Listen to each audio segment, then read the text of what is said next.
is it like to catch a duck on water? Everything but easy, I must say.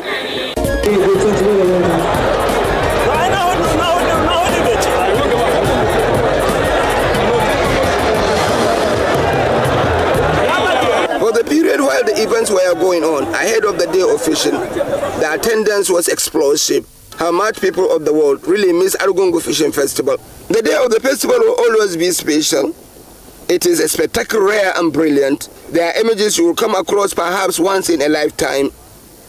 Nothing happens on the day except the unfolding of the fish festival and things directly associated with it. It is definitely a rare scene that thousands of net and good carrying fishermen will dash into one river in one fell swoop to search for a prize catch. The scenes are cinematic. The determination, the zeal, the conviction of the fishermen is out of this world.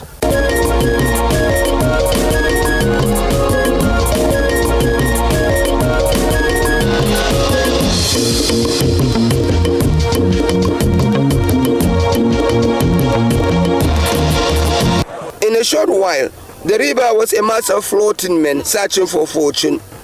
There is Serikilua and his team urging them on with their mouths and their drums. In time, big catches are emerging. One thing is obvious about this festival: there is no loser. No fisherman goes back home empty. The truth is, every fisherman will have a catch. It may not be big enough to attract a prize, but he is enough to trade his big catch and find a way back home. Around the arena, an anthem market unfolds, where fishermen trade what they catch. There are situations too, where a fisherman would have a big catch, but would rather sell them than take it to the scales. But the bigger catches really made it to the scales, and lucky fishermen received a lavish reward.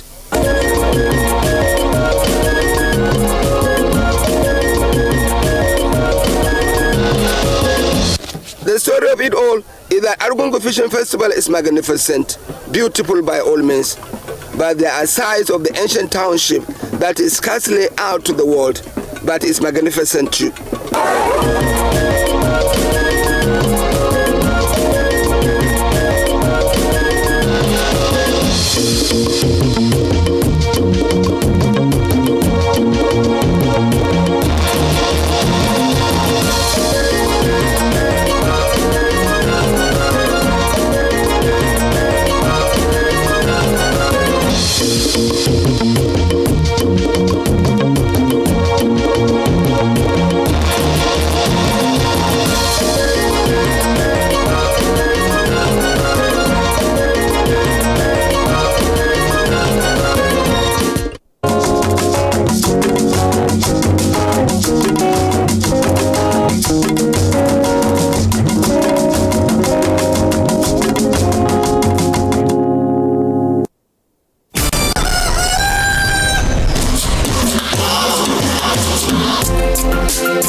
This is Lagos, Nigeria.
COVID-19, it not be big man who sickness, so if it catch anybody, according to World Health Organization, WHO, where then they call WHO, make I show you how the disease they take spread. Oga travel go abroad, come back with symptoms of COVID-19 infection. As he land for airport, driver go carry and come house. His wife and pikin welcome her. Cook arrange food for Oga. Houseboy and house girl pack Oga load enter house. Now so Oga begin spread this infection to him people. Driver go mechanic workshop, go spread them. Cook go open market to go buy 1 or 2 things. She go spread them too. Even house cleaner go back her house, go spread the same infection. Now so this coronavirus begin take style they spread from family to we country people. So therefore, make we join hands obey all the instructions wey government and our medical people don't give us. So wash your hands with water and soap regularly, or use hand sanitizer. No go join body for where people gather plenty, maintain social distancing. Above all, stay una house as government don't advise. Stop unnecessary waka about, so make we not spread this virus. Coronavirus no be only big man like me they catch you. If it catch anybody, even poor man himself fit to get am. So make we join hand together, take stop with this deadly disease where they kill our people and they never get a cure. Together we go overcome if we do all the things where they tell us to do.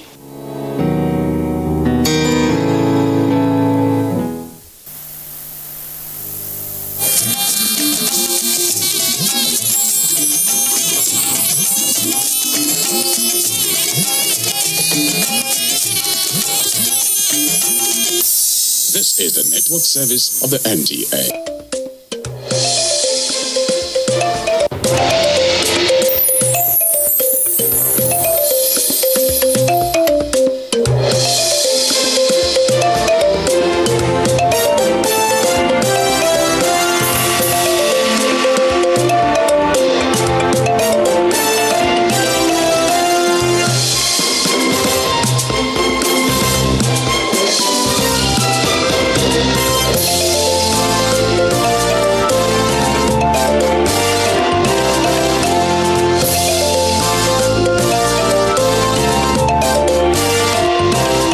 Nigerians are still excited about the polio-free status of the country, but Rotary Club says the excitement should come with some measure of caution.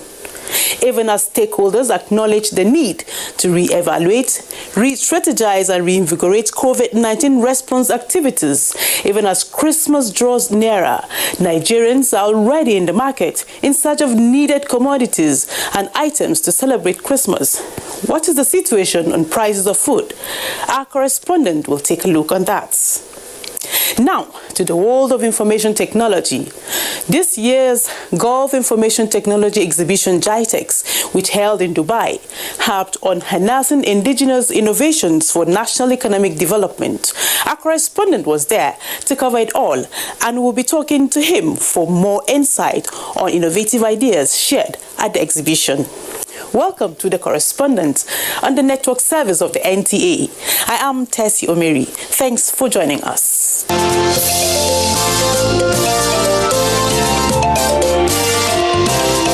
Now, that Nigerians are excited about the polio-free status of the country is not in doubt. The excitement should, however, come with measure of caution. That warning is the thrust of a campaign by Rotary Club in Abuja at the Ogun State capital during the 2020 Rotary year. For the one-day official visit to Rotary of Abuja Metropolitan District 9110 by the District Governor, Rotarian Bola Oyebade, The first port of call was the Baptist Girls College, Idiaba, in Abeokuta, where motivational talks were given to students on how to create a better future for themselves, and also official presentation of trophy to Miss Eriosho Boluwatife, the winner of the RC Abeokuta Metro Essay Competition. As part of its commitment towards ensuring the convenience of patients, the DG, with his team, also visited the State Hospital Ijai, where bed spreads, toiletries, and other medical items were presented to the medical director, Dr. Olukayode Oladendi. On behalf of every member of staff of the State Hospital, and of course our patients, we want to say thank you so much for Rotary. Leadership of the RC Abeokuta Metro also led the district governor to the Nigerian Television Authority, NTA Abeokuta, with a donation of a power generating set to the upper premises of the station. I want to congratulate you, Madam GM, and congratulate you also, Mr. President, for this particular donation.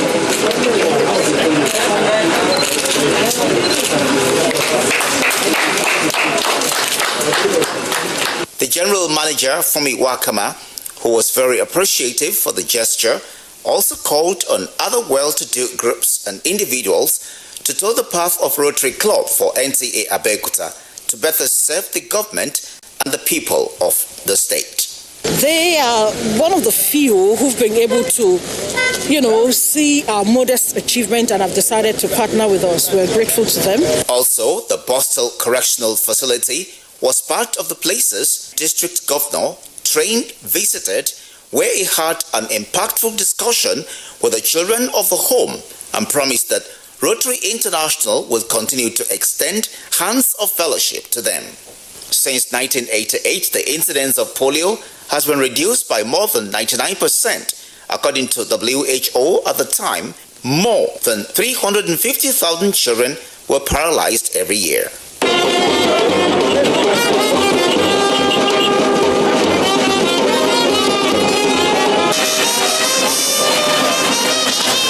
The outstanding commitment and efforts that got Nigeria off the endemic list must continue with vigilance to protect these gains and ensure that polio does not return, and this is the reason Rotary Club International staged a campaign all through major areas of Abeokuta metropolis to reorientate the people on the need to not let the guards down in the struggle. polio has been deep out doesn't mean we should start immunizing them. We should start for more world.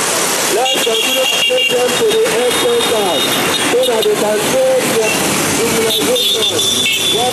Rotary and Nigerian government has been working endlessly to end polio, and we have been certified polio-free nation.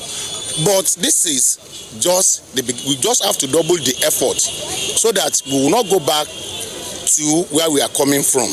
We've gone around the metropolis, we've been to markets, we've talked to them, and with this we hope that we will actually keep it at zero level, and we will not record a case of poliomyelitis again in Nigeria. For leaders of the humanitarian club, immunization and surveillance activities must continue to rapidly detect a potential reintroduction or reemergence of the virus. How we're going to maintain it at zero level is that every newly born child must be immunized with polio vaccine. Apart from that, all the children that have been born already should continue to take polio vaccine. Initiated in 2012, Rotary Family Health Days program is a humanitarian community health outreach put in place by Rotary Club International to provide free healthcare services on disease prevention and treatment to the masses.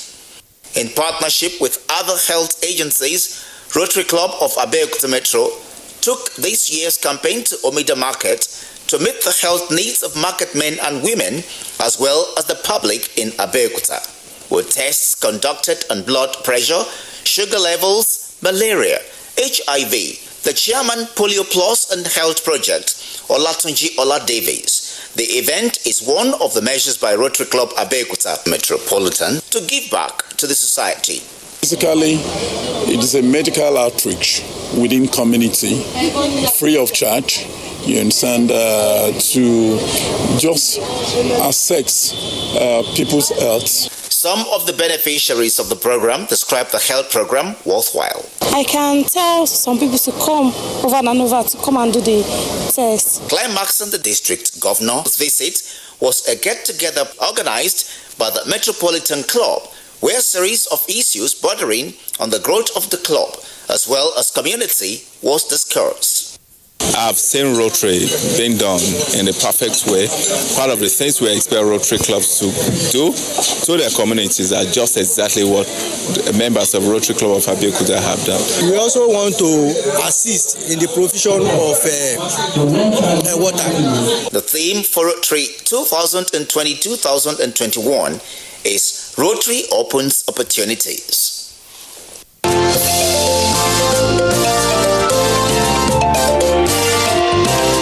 And ahead of 2020 Christmas celebration, early shoppers are already in the market in search of needed items to make the festive season delightful. Uduak Etim reports that although there is fluctuation in some prices of food items in major markets in Uyo, the Akwa Ibom state, traders and consumers want the country's agricultural sector to be strengthened for massive food production as well as low cost of transportation of goods. A market survey conducted at the popular Kpanande market in Uyo, the Akwa Ibom state capital, revealed that prices of perishable items have increased and a fluctuation experienced in other items when compared to the prices few months back. A bag of onions sold at the rate of 90,000 naira has reduced to 76,000 naira, although there is an increase in the price of pepper and other food items. The price of fresh tomatoes has also reduced, but a bag of rice remains 33,000 naira and 12,000 naira for the local brand. People are not buying like before. Like before, one person can come and buy like 10, 20 bags or 15. But now, and it's affecting us. If we used to sell 2,500, 3,000, but now if you don't have 6,000, 7,500, don't come. You won't get better yam. I need make the onions come down more than as in this. Consumers say the economy has affected a lot of homes, as some of them can no longer purchase goods at the usual rates. The price of things has really skyrocketed. Like as at last week, I came here to buy oil, and they said 3,000. Now when I came this week, suddenly they said it's 3,700. So it's something else. I believe that with time things will come to normal. Food items are very, very high in the market. Something like stuffed fish, groundnut oil, tomato, fresh tomato, and a lot of things. Almost everything, they are very, very high. I don't really know whether we will celebrate Christmas this year. They are, however, hopeful that the prices of food items will come down so that they can stock for Christmas. In Uyo, Uduak Etam, NTA News. Thank you, Uduak. We hope the season will be delightful indeed.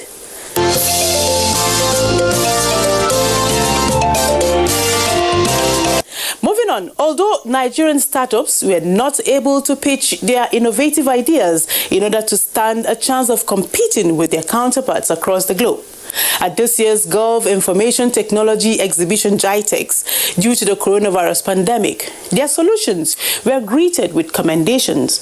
ICT correspondent Joseph Johnson reports that they were charged to utilize the knowledge and digital platform exposure gained in harnessing indigenous innovations for national economic development. 2020 has unarguably been a year of unprecedented times as a result of coronavirus pandemic. But despite the fact, the 40th anniversary of GITEX is the only major live in-person technology event of the year. From observations, there is strict compliance with COVID-19 safety protocols, to the teeth, many say, which has given participants a sense of confidence to be here and partake in several outlined activities. There's so much to discover. First off, let's start with Nigeria. There are 10 Nigerian startups represented here, Okay Esse is one of them. He tells me his innovation is all about clean energy, carbon credits and wood pellets. It saves you cooking time and also saves you money. Now another good thing is that our stove self-generates electricity. So while you cook, you also have access to electricity. His colleague Dari Odumade is rather into smarter and trackable products. We help producers of pharmaceutical products and FMCG products protect their products from being counterfeited. Their counterparts from across the globe also came not only in their numbers, but with some groundbreaking technologies ranging from AI, blockchain, 5G, cybersecurity, and many more. Have you ever seen a robot DJ before? Well, if you haven't, meet DJ Yomi. But to watch Yomi spin it, that you'd need to wait till it's party time. For lovers of virtual reality gaming though, these innovators are taking it to a whole new level. Even yours truly became a decimator of the bad guys in a world not far from reality. Everything that happens within the headset happens in real time in the VR simulator. So basically, the game is completely synchronized with the machine. Yeah, so it's a virtual reality experience. Oh, I must tell you, very, very exceptional and one of a kind. Right here in GITEX 2020. In 2019, Nigeria came to GITEX with 10 startups and competed favorably. 2 of them reached semi-finals, while one of them, that's Chineke Guard, won Best Startup in the AI category with a cash prize of $10,000. 2020's edition was slightly different as pitching was frustrated by the coronavirus pandemic. Despite that, Nigeria's participation at GITEX Technology Week provided the much-needed boost to the startup ecosystem through in-person industry interaction and with the creation of new business opportunities. NTA was on ground to capture interactions and appraisals. And I want to study all the tech startups growing up in Nigeria because I would like to invest there more. Today I'm just go around to see some new technology in this GITEX. So I'm very surprised. I found this stand is very interesting. The GITEX 2020 has been amazing. It has given us as startups, the opportunity to showcase our solutions. We need to be proactive. Secondly, in digitalization, you cannot avoid risk, but you can reduce the gravity and the significance of that risk. The future is here. What we need to is to go back home and create it because it's already working here. While the world awaits the next decade of emerging technologies from these creative minds, it is officially a wrap for GITEX 2020. It's been an engaging technology week of reimagining the future in the midst of a global pandemic. The biggest of its kind in the Middle East, North Africa and South Asia, where a lot of groundbreaking technologies have been discovered and transferred. And for Nigeria, the digital journey continues with the hope that it keeps getting better. From the World Trade Center, venue for GITEX 2020, Joseph Johnson, NTA News. And our correspondent Joseph Johnson is with me in the studio to tell us more on GITEX 2020. Hello, Joseph. Welcome back home. Yeah, thank you, Tessie. And how was Dubai? Great. Fantastic. All right. You attended the 2020 GITEX. Can you tell us, how was it like? Talking about the event? Yeah, the experience. Golf Information Technology Exhibition, that's GITEX, has always been a veritable platform where young innovators reimagine the future by coming up with crazy ideas, showcasing their talents, coming up with disruptive technology, which become what we now term as emerging technologies. Okay. Pitching their ideas across a cluster of exciting and, of course, healthy competitions. This year's event was actually the 40th anniversary of the show, and it was relatively a special edition because of the times we live in. I was talking about coronavirus pandemic. And I understand that Nigeria and some countries of the world are at the verge of experiencing the second wave of COVID-19. In fact, the PTF confirmed that Nigeria has entered into the second wave of COVID-19. So that ultimately, to a large extent, affected and influenced GITEX 2020 because it opened with a plethora of pre to post, COVID-19 technologies or solutions, if you like. So it's a spectacle of innovations. If you're there, if you walk into the World Trade Center, that's the feeling you get. Okay. Talking about spectacle of events, 10 Nigerians, in your report, you said participated in the startups. Yes. What does this portend for Nigeria? That's a very good question, Tessie. Okay. You see, Nigerian startups, like I said in my report, couldn't pitch, in this year's edition of GITEX because of coronavirus pandemic, so they didn't slug it out with their counterparts. Okay. Even the minister, couldn't help but express a little bit of surprise, to the fact that the event showed that many countries of the world did not go to sleep during the lockdown. They were apparently, cooking up stuff. They were, working on their projects, their ideas. Yeah. So that itself was an eye-opener. Okay. And he expressed optimism that come next year, it's going to be a rebound for Nigeria. Okay. And apart from that, he did mention that he will be finalizing talks with the FCT minister to transform Abuja to a smart city. Okay. All right, and if you're aware that the ministry has been training lots of young startups, young Nigerians on different digital skills, and in fact, they are placing premium on skills rather than certificates. Okay. So we'll be seeing it actually benefited Nigeria in more ways than one. Okay. All right. Okay. That's beautiful. Take for example, technology transfer. Yeah. You see, young startups were exposed to what should I say? They were exposed to a crisscross of insight sharing on 5G, on blockchain, on future mobility, on plenty of them. AI, that's artificial intelligence. Yeah. And recall that the ministry recently inaugurated the National Center for Artificial Intelligence and Robotics. So it's an enormous, benefit. It cannot be overemphasized. And like the DJ of NIDA, Kashifo Inua, said, innovation happens when you explore and exploit. Sure. So that ultimately played out there because our young startups were exposed to all other innovations, and so they learned, they shared, they married some ideas and all that. So it was quite beneficial. Take advantage of the exposure and all the experiences gathered, to do something positive. Indeed. Okay. Next year it's going to be a rebound. Okay. It's something that the minister is taking advantage of, and in fact he did a pretty fantastic job at wooing investors, because that was another opportunity to sell Nigeria.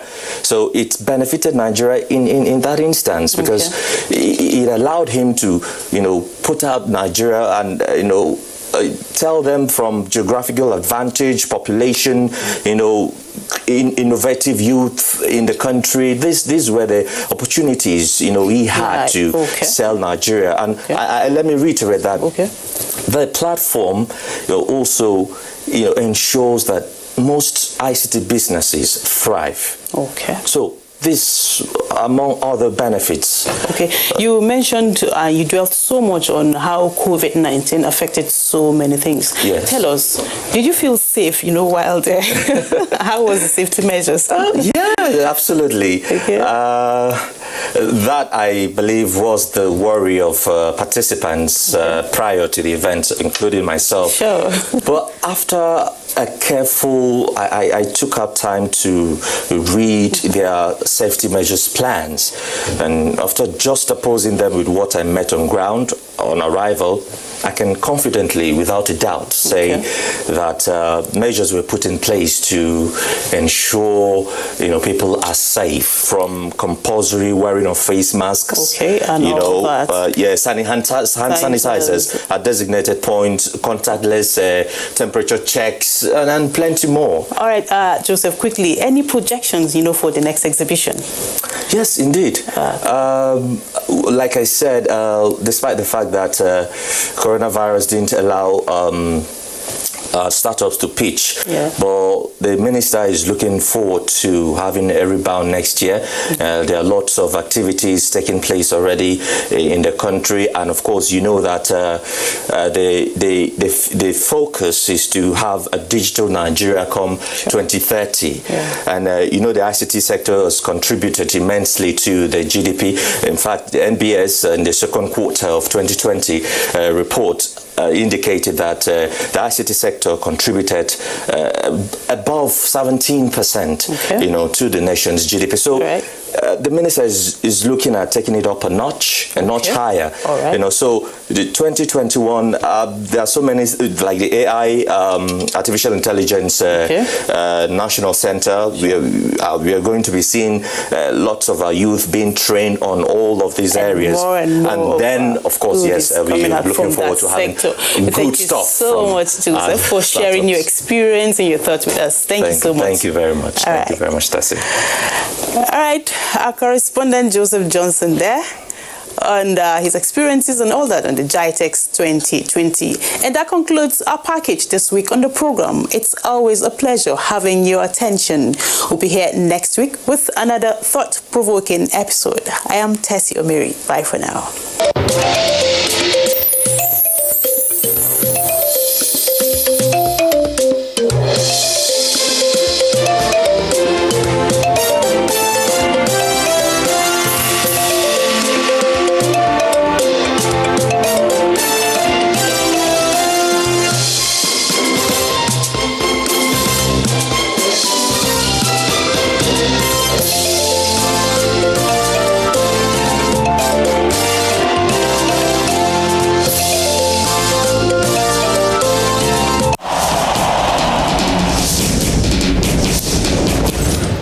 Issues in the sports sector remain one of the most debated among Nigerians due to the passion, followership, government involvement, impact on Nigeria's external image and our national life in the sports parliament.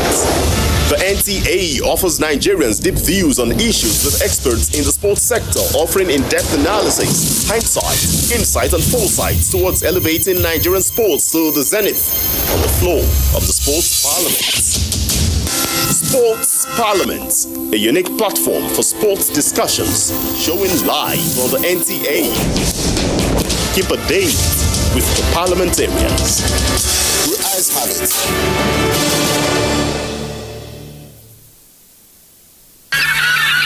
Along a flyway, seasonally, birds migrate often north and south between breeding and wintering grounds.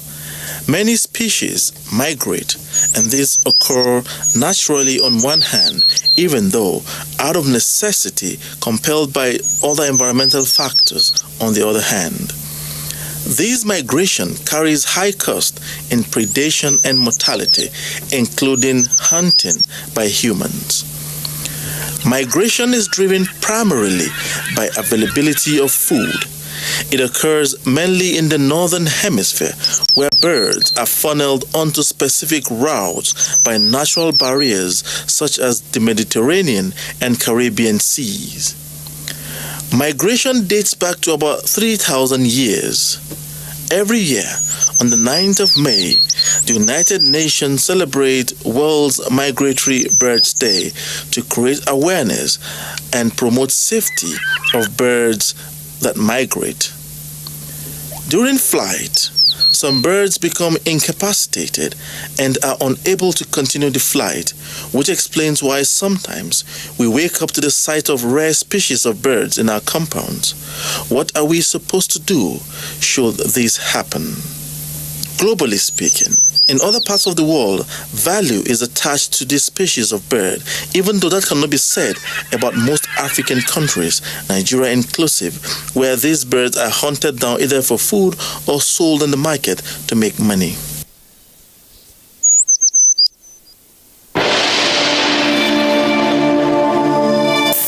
Our papa and our mama, I beg. Una go don't hear about this thing we they call coronavirus, the sickness we they call COVID-19. A very bad sickness. It don't kill plenty people and it still they kill. And people will get sickness we don't already dead them body. If they catch this sickness, they terrible. That's why we won't come tell una, say I beg. Make una not let people where they work anyhow, make them come you, make una just stay for house. Make una wear mask, make una they wash una hand well, and not let anybody wear no wear mask come near una at all. I beg. And make una not vex say we say make una not shake una children again, make una not embrace, make una not carry them for body. Because we don't know who they carry this sickness come. Then feel carry them and you know go to pain them for body, but if all person carry them, terrible well, I beg.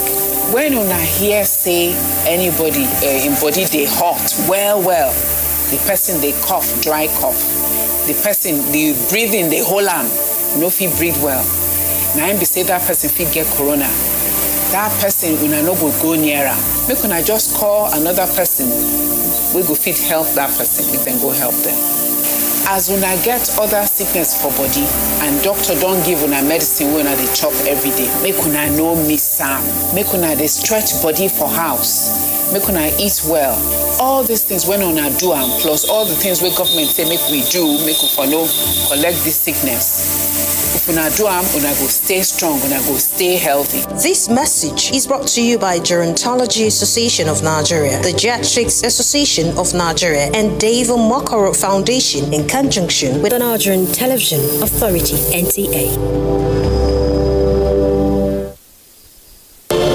These days, people get their news and information from more media sources than ever before. Some of the news and information given are fake, unverified, doctored, and manufactured to create confusion, stir disaffection, and cause disunity. Before you believe or share any news, ask yourself, is this real? Is it from a credible source? Is it verified or verifiable? Fake news is dangerous, whether you do it for fun or for political gains. Real people.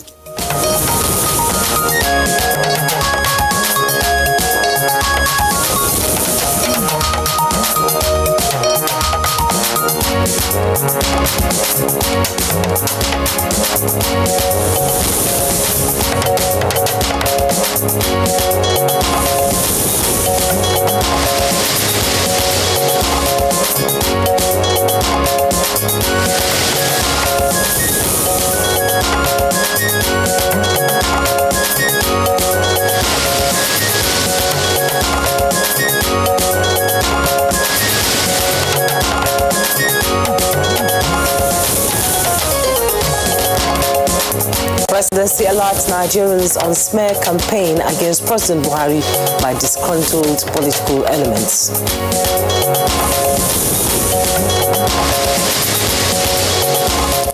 Nigeria will be alive to its responsibility in providing desired leadership in West African region, President Buhari promises former Malian leader.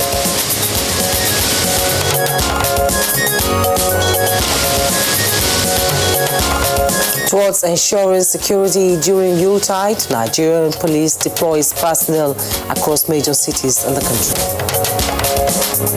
Nigerians should expect that apart from the overt deployment, there will also be a lot of covert deployments. These are intelligence operatives that will be working with our counterparts.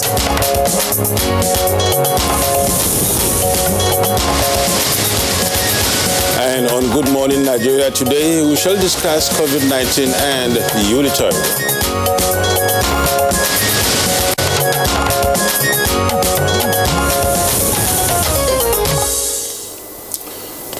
By the end of the year, COVID-19 report by the Presidential Task Force to President Buhari on Tuesday was not a pleasant one. It was an affirmation that the nation is clearly in a perilous situation with new epicenters identified, as well as the second wave of coronavirus pandemic. Now, figures emanating from Nigeria Center for Disease Control indicates that more than 80,000 cases of COVID-19 infections have been recorded. A clear indication of the resurgence of the pandemic, which was evident last week when nearly 1,500 new cases were established within 24 hours. This development prompted an official declaration by the President and the Presidential Task Force on COVID-19, emphasizing that the country is at risk of losing not only the gains from the hard work of the last 9 months, but also the lives of citizens, a fact that is unfortunately true. Indeed, unfortunately true, Nadabo. Consequently, the President announced an extension of the mandate of the Presidential Task Force till March 31st, 2021, sequel to the new surge in the number of cases and the bid for vaccines. And now, as part of efforts towards abating the resurgence, the PTF has also advised all government staff on grade levels 12 and below at federal and state levels to stay at home for the next 5 weeks. An extra effort in this regard is also a restriction of formal and informal gatherings to not more than 50 persons, as well as closure of restaurants and bars. Now, the PTF has been authorized to engage state governments in managing the pandemic, but the issue of community transmission, especially with the Yuletide festivities, remains an uphill task. And this is made even more unpalatable given the lack of compliance with non-pharmaceutical interventions, especially with an increase in infection rates among young people who are subsequently contaminating older and vulnerable members of the public. Just robust and proactive initiatives have been deployed. But now, is this going to tame the spread of COVID-19 during this Yuletide? Will Nigerians be disciplined enough to comply to the safety protocols? How can Nigerians remain vigilant to remain safe during the Yuletide and beyond? This and more will be x-rayed on Good Morning Nigeria today. I am Yusuf Nadabu Usman. Quite some pertinent questions you've raised there, Yusuf Nadabu, and I am Juma Yusuf. Thanks for joining us on the program, reaching you live on the network service of the NTA, compliments of the season. In a moment, we shall bring you the morning news and also serve you other complimentary segments in the course of the program. For now, Lydia Ochi is our newscaster this morning. Good morning, Lydia. Good morning, Juma and Nadabu. Good morning, Nigerians. Here is the news. The presidency has alerted of a planned smear campaign against President Muhammadu Buhari and his office by some political elements in the country. In a statement in Abuja, Special Advisor to the President on Media and Publicity, Femi Adesina, said the game plan is to launch orchestrated campaign of calumny in the days ahead, in which the President will be portrayed as not being in charge of the country. He explained that money and other attractive inducements are being dangled before the online media, and some of whom he said are already complicit, cooking up stories with unsubstantiated allegations. Nigerians are advised to be wary and discerning in what they consume as news and special reports from such online media, as they are in cahoots with agents of destabilization seeking ultimate political gains. Femi Adesina said President Buhari remains focused and single-minded in his determination to serve the country to the best of his ability, bringing change to different facets of national life, evident in infrastructure, fight against corruption, insecurity, and retooling of the economy. Nigeria has promised to remain alive to its responsibility of providing the desired leadership, not only in the West African sub-region, but across the continent. President Muhammadu Buhari gave the assurance while granting audience to the former president of Mali, Professor Alpha Konare. Over 40 billion naira is to be expended by the federal government on the completion, general maintenance, and emergency repairs of some critical road infrastructure across the country. The Federal Executive Council, which gave the approval at its last meeting for the year 2020, also took major decisions towards improving the supply of power and water for enhanced standard of living in benefiting communities. One is the maintenance of Ikotekpene-Itu Road in Cross River State, repair and maintenance of Onitsha-Aguleri-Adani Road, the general maintenance of Nasarawa-Toto-Abaji Road, general maintenance of Okene-Adogo-Ajaokuta-Itobe Road in Kogi State. Now to security. The Inspector General of Police, Mohammed Adamu, says the Force High Command has reorganized its tactical units in Katsina to end criminality and ensure effective policing in the state. The Inspector General of Police, who made this known while speaking to newsmen on a tour of Katsina State sister agencies, the Miyetti Allah Association, and the general public, says they have a stake in making Katsina a safe place. We are aware of what happened when some students of Kankara Government Science Secondary School were kidnapped. It was an unfortunate situation, and we have resolved that we should never allow such a thing to happen again in this state. Meanwhile, the Nigeria Police says it has adopted watertight security across major cities in the country to foil any likely breakdown of law and order during the Yuletide. Force Public Relations Officer Frank Mba, in an interview with security correspondent Francis Form, says a detachment of conventional and mobile officers and men have been deployed to ensure safety of lives and property.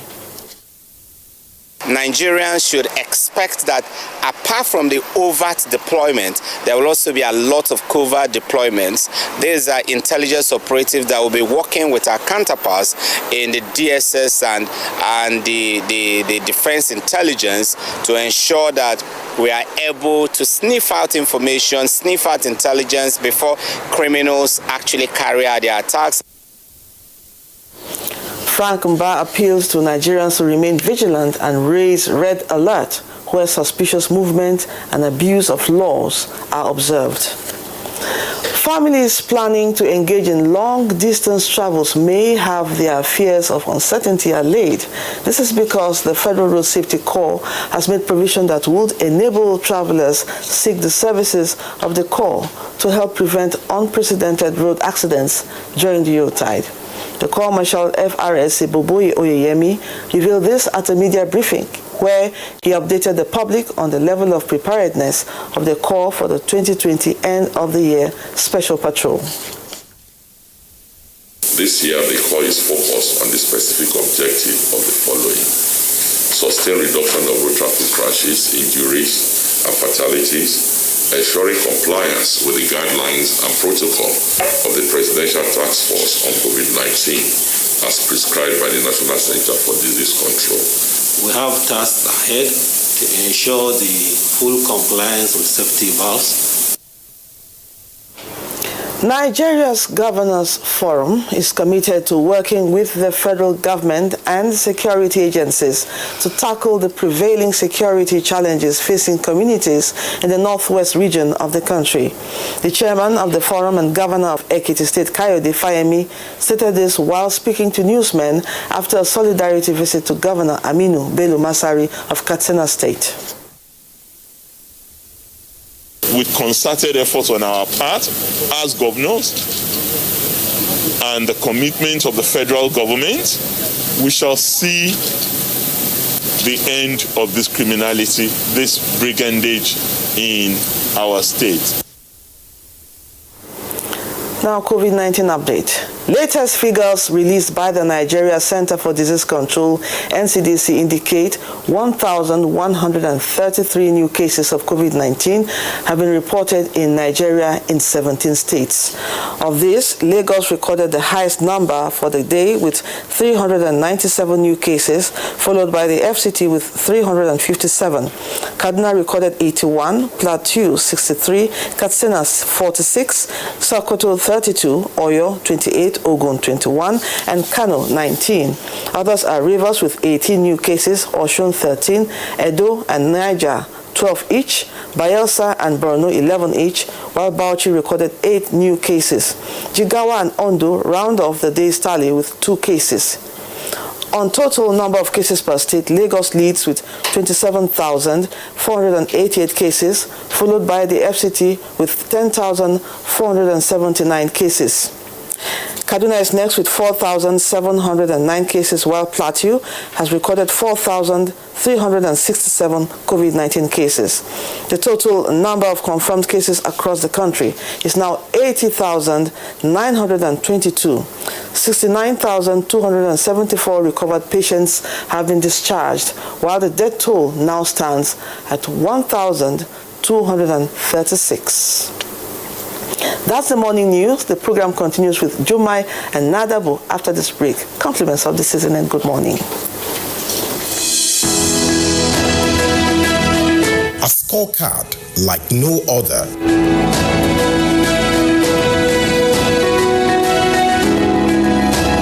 Government has put in place measures and initiatives principally targeted at youths, women, and the most vulnerable groups in our society. These included broad plan to lift 100 million Nigerians out of poverty in the next 10 years.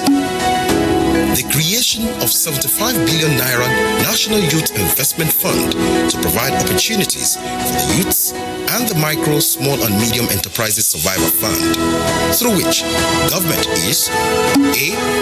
paying 3-month salaries of the staff of 100,000 micro, small and medium enterprises. B. paying for the registration of 250,000 businesses at the Corporate Affairs Commission. C. giving a grant of 30,000 Naira to 100,000 artisans and guaranteeing market for the product of traders. These are in addition to many other initiatives such as farmer money, trader money, market money, N-Power, N-Tech, and N-Agro. These and more in spite of a recession and a global pandemic.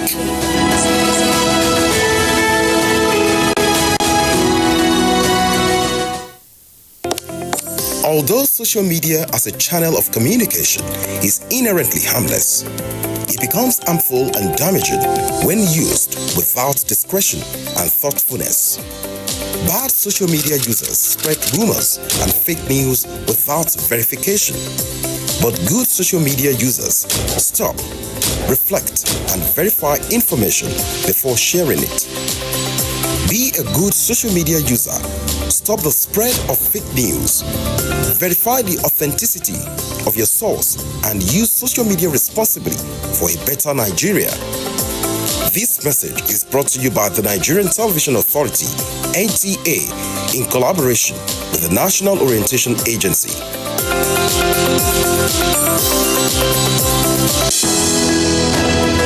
The Council of Our Fathers. My advice to these young people is please do not take us back to those harrowing days. You probably do not know what it is. Nigerian youths, let's build our nation together.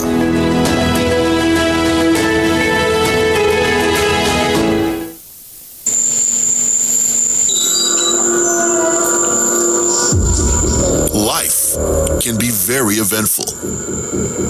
We curiously expect things to happen, even when we don't know what.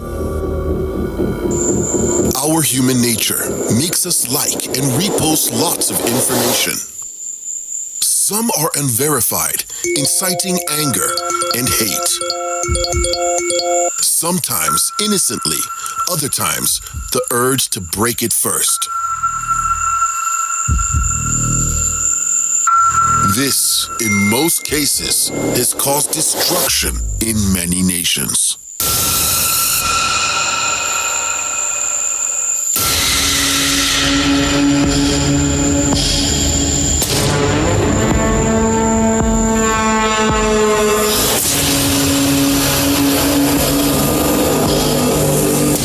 Always remember, this man I can see myself innovative design we really like it. You deserve a break. Even in the hustle and bustle of the day, you can indulge in a cup of 3-in-1 Cadbury Hot Chocolate. Cadbury Hot Chocolate. Indulge. You deserve a break. After a 7-goal demolition at the hands of the champions last time out, will Crystal Palace enjoy a Merry Christmas when they visit Villa Park? This Saturday, it's Aston Villa versus Crystal Palace on the Premier League Live, showing on the NTA network from 3:30 p.m. The Premier League Live is brought to you by Axis Bank, Babai Jebu, Lipton, and Close Up, in association with Goal.com.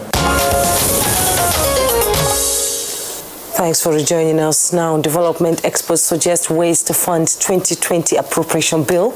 Let's join Kunle Adeya for details. The 13.58 trillion naira 2021 appropriation bill, christened Budget of Recovery and Resilience, passed by the National Assembly on December 21, 2020, is 505 billion naira higher than the initial amount presented to a joint session of the National Assembly by President Muhammadu Buhari on October 8, 2020. With the benchmark of crude oil pegged at $40 per barrel and crude oil production at 1.86 million barrels per day, exchange rates at 379 naira to a US dollar, and gross domestic product at 3.00%, a development economist, Dr. Emeka Okengu, has suggested that alternative sources of funding the budget will help government achieve a budget surplus. One frontier I think we'll explore is the agro-allied sector. It's an area that we haven't touched at all. And until we get agri to that point where it becomes a business, where it's run like any other, business, commercially, viably, then you can begin to now, expand your revenue base, and then, more people are engaged, they earn, and then they can pay taxes. He emphasized that the manufacturing sector is another aspect of the economy that should be given better attention, and to the floor of the Nigerian Stock Exchange to see how tradings went on Wednesday, December 23rd, 2020.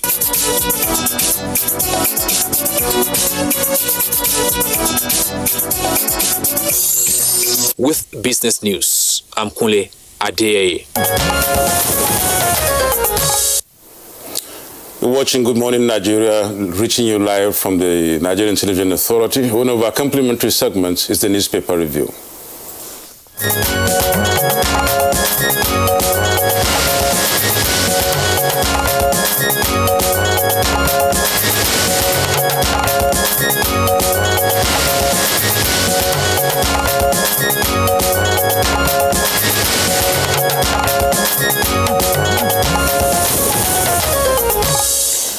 And our buyer, Toby, is in the studio and is ready for the newspaper review. Compliments of the season, buyer. Same to you, Juma. Good morning. Good morning, Yusuf. Good morning. Good morning, Nigeria. Thank you. Thank you. Well, we'll start with the Punch newspaper this morning. Just above the masthead, we have telcos begin back-end integration into NIMC database. You find all the details on page 19. Disgruntled politicians planning smear campaign against Buhari. That's coming from the presidency. You find details on page 17. Low production pushes up cement price by 35%. Details on page 19.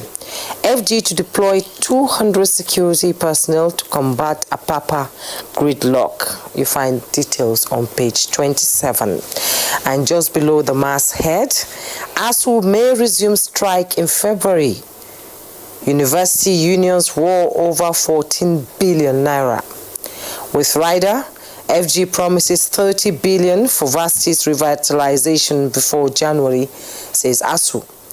Lecturers don't have monopoly of strike. We will ground universities. That's coming from the other unions of the university. Prevent future strike. Honor agreements. Parents Association pleads with the federal government. You find details of this on page 10.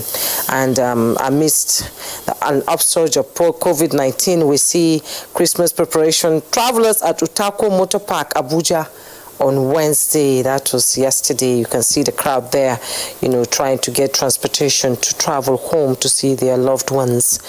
And FRSC deploys 25,224 personnel, 7,100 officers against Yuletide gridlocks. You find details on page 18. Federal government declares Friday, Monday, January 1st, Yuletide holidays.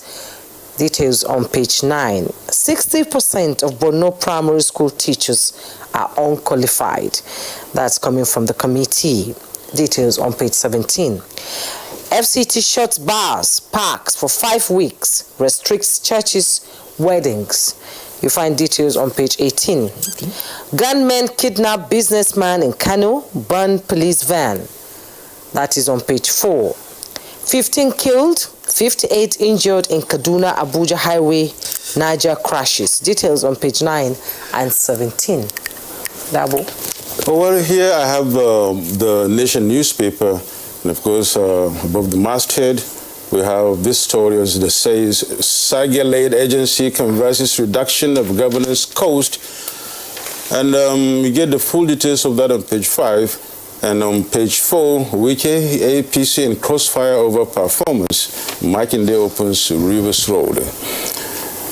On page 2, priest held for preparing charms with human parts. And on the same page, 3 final year students expelled for gang raping.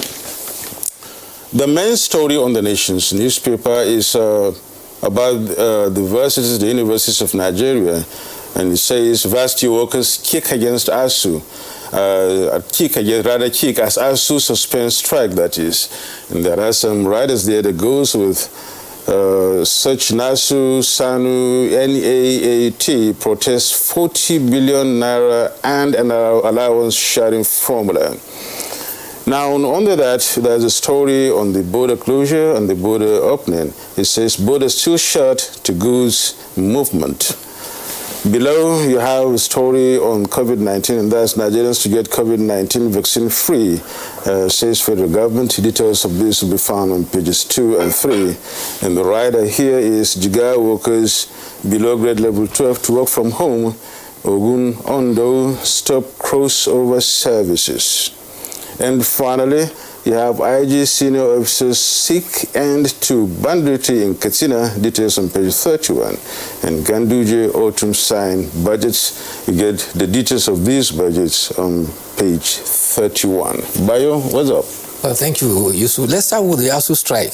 You recall ASU started the strike on 23rd March 2020, and yesterday the Minister for Labour and Employment after a meeting indicated that the strike has been called off.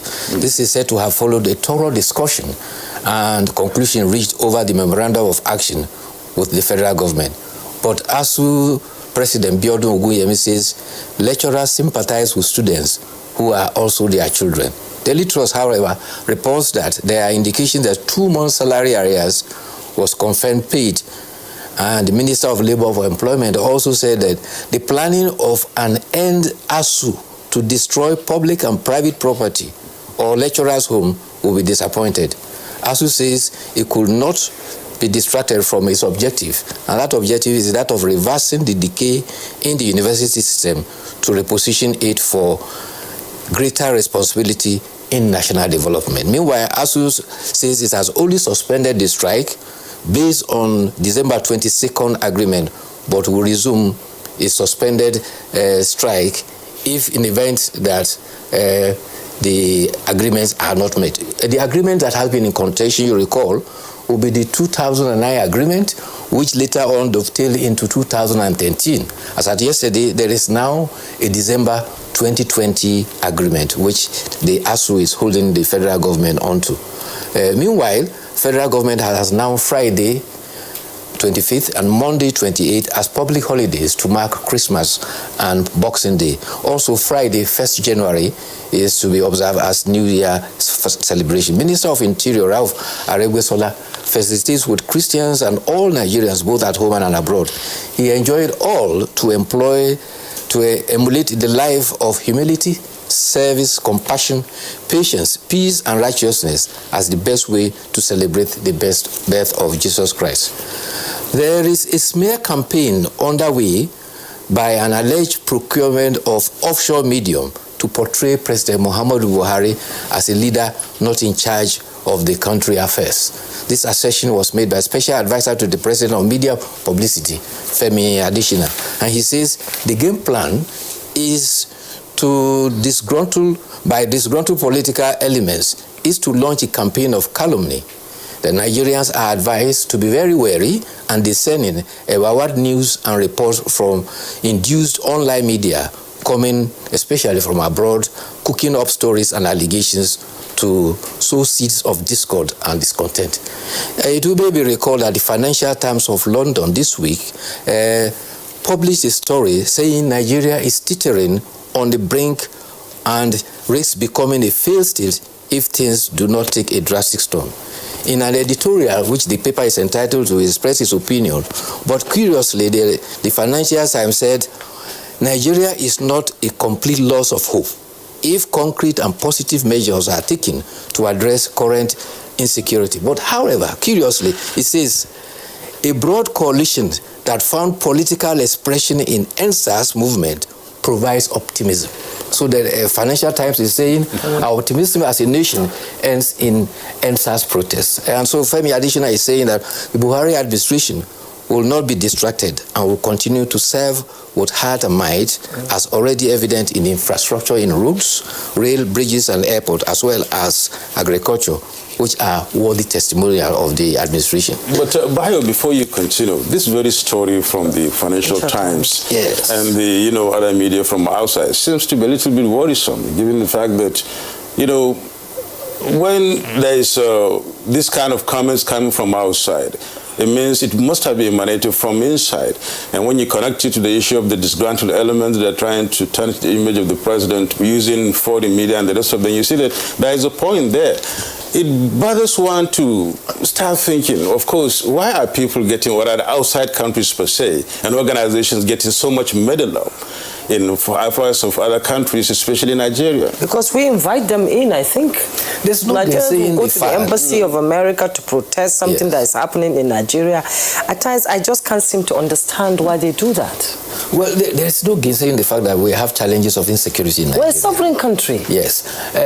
But be that as it may, it is being tackled. Sometimes it goes under, sometimes it surges up. And particularly in the area of insurgency, anywhere you are fighting an asymmetrical war, you cannot predict what will happen. Don't forget that Russia was first to go into Afghanistan. It took years to get out. And America had to support Afghanistan to get Russia out of Afghanistan. Subsequently, today America is in Afghanistan. They still have not been able to win that asymmetrical war. And that is what we are hoping.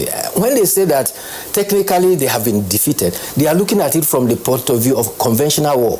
When you were holding 17 local governments, now you are not holding any local government. It means you are not in control. But Governor Zulu has just told us they are now nucleus in Lake Chad Basin, Sambisa Forest, and Goza Hills. Not Goza Hills, the hill in Cameroon. And that is why he's insisting and that's the connection with Goza they should Hills, take the war to them at those locations so that you finish them once and for all. But be that as it may, there is no charity of subversion that comes from abroad without an input from our own national. Unfortunately for us, the way we play our politics is politics of pull him down. And it doesn't help us. Listen, just only last week we were all jubilating that 344 students, innocent students who were abducted, have been released. You won't believe it. If it happened abroad, all parties, whether opposition as they are so called, or those in party or others, you will see a bipartisan challenge against that abduction. But here you have even political parties carrying placards say, bring back our boys. So we tend to politicize everything to the extent that we endanger our nation as a sovereign nation. And the other one you pointed out, we call on what they call international community to come and intervene. It is a say mentality. servant, I remain mentality. Nigeria is a sovereign state. It is the stereotype issue that is happening here, okay? But all the same, I think since we have very limited time on this, I think the ASU issue is very important. Sharing news, but still dumping. It's still dumping, you know. Yes, it's dumping because 3 other unions, the what do you call them now? SANU, the NASU, SANU, and the other counterpart of the technology are saying that they disagree with the formula of sharing. 75% to go to ASU and 25% to go to them. No, they will not accept. And that's why they are saying that ASU does not have monopoly of strike. They are prepared to strike early in January. So they're saying we will ground universities. That is it. Unfortunately, our academics that is supposed to be center of excellence, this is my opinion, are performing better than even NLC when it comes to area of strike. The other day there was a report that showed that the time ASU has gone on strike is equivalent to 4.5 years of academic time. That is in the period of about 21 years, which is very sad. It's really unfortunate, really. This development doesn't really speak well. It's noche to huru for our students, noche to huru for the parents, and of course, noche to huru for the academic, or rather the educational system.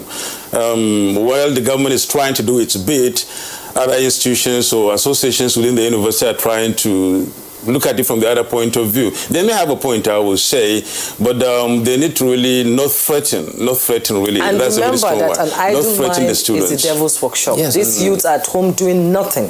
Unfortunately, can't imagine what they're going through right now. Federal universities are at the receiving end. At the last count, over 20 professors have all left the federal university system and are now gone to the private. You won't believe it. Ethiopia came to prefer some of our professors. And so, unfortunately, in the university system, there are majority of them that are silent. The vocal majority are the ones that are so militant with the unionism that is undermining the academic activities in the universities. It's really sad. It's terribly sad. We thank you so much, Bayo. Tomorrow is going to be another day. We hope to see you tomorrow on Christmas Day, I believe. See you tomorrow. That's Good Morning Nigeria, reaching you from the NTA. We shall now take a break. Stay with us for more. The counsel of our fathers. I will urge and advise our younger generation to use talent and brain to sort out problems, not arms. Nigerian youths, let's build our nation together.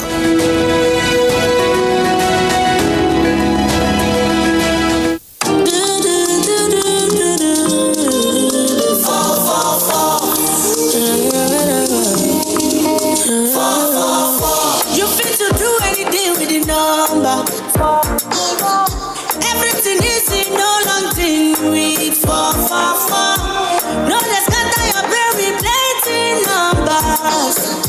I beg you, daddy number 444. Ọ̀rẹ́ mi máa lọ fọ́, ó jẹ́ sáré lọ 444. Mo ní máa fọ́, máa lọ gọ̀, control code in your hand. 444, mẹ́ta is a metaphor. You can charge for attention. You can subscribe for the time. Anywhere you live, whatever you do, you can use the number.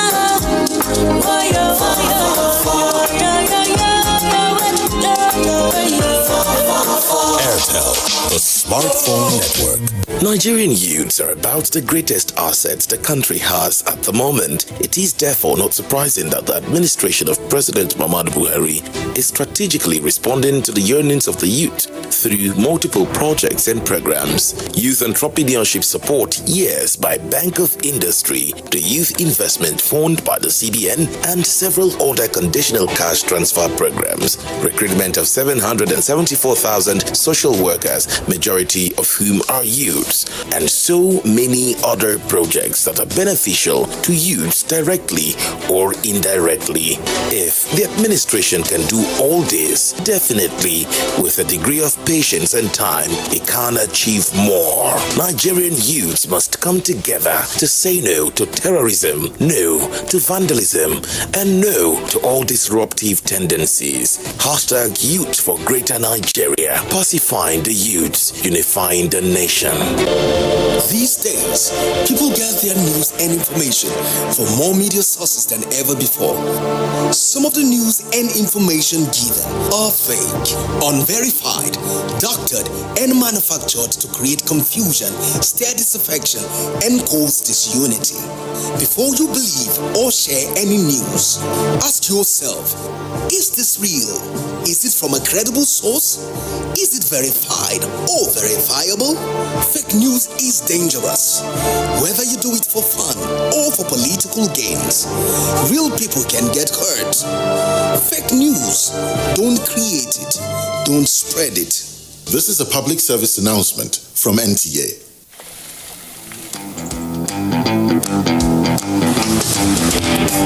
Guess what? What? I scored a hat-trick today. Cool! Wow! And how did you celebrate? Just do your hands like this. And hold your nose like this? Body odor is caused by germs. That's why you need the new improved Dettol Cool Soap, which protects against 99.9% odor-causing germs with an extra burst of menthol freshness. Dettol, be 100% sure. Do you know that 35% of every girl child and women are raped on daily basis? Some are killed in the process, some take their lives in shame, others remain emotionally dead for life. It is sad. This culture is not ours, definitely not African. How did we allow bad culture to infiltrate and take over? Even if you lack fear for the law, what of fear of God? And you, why do you cover up rape acts when it happens? Remember, a problem shared is a problem half solved. Never cover any rape act because a rapist is a murderer. It could be you or your loved ones next. Women must be treated like the prize gem they are. Say no to rape.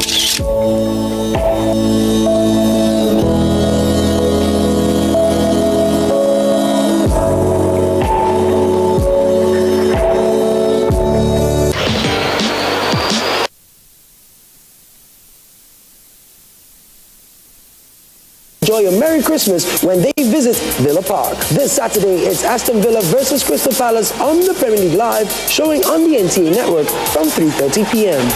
The Premier League Live is brought to you by Access Bank, Baba Ijebu, Lipton, and Close Up, in association with Gold.com.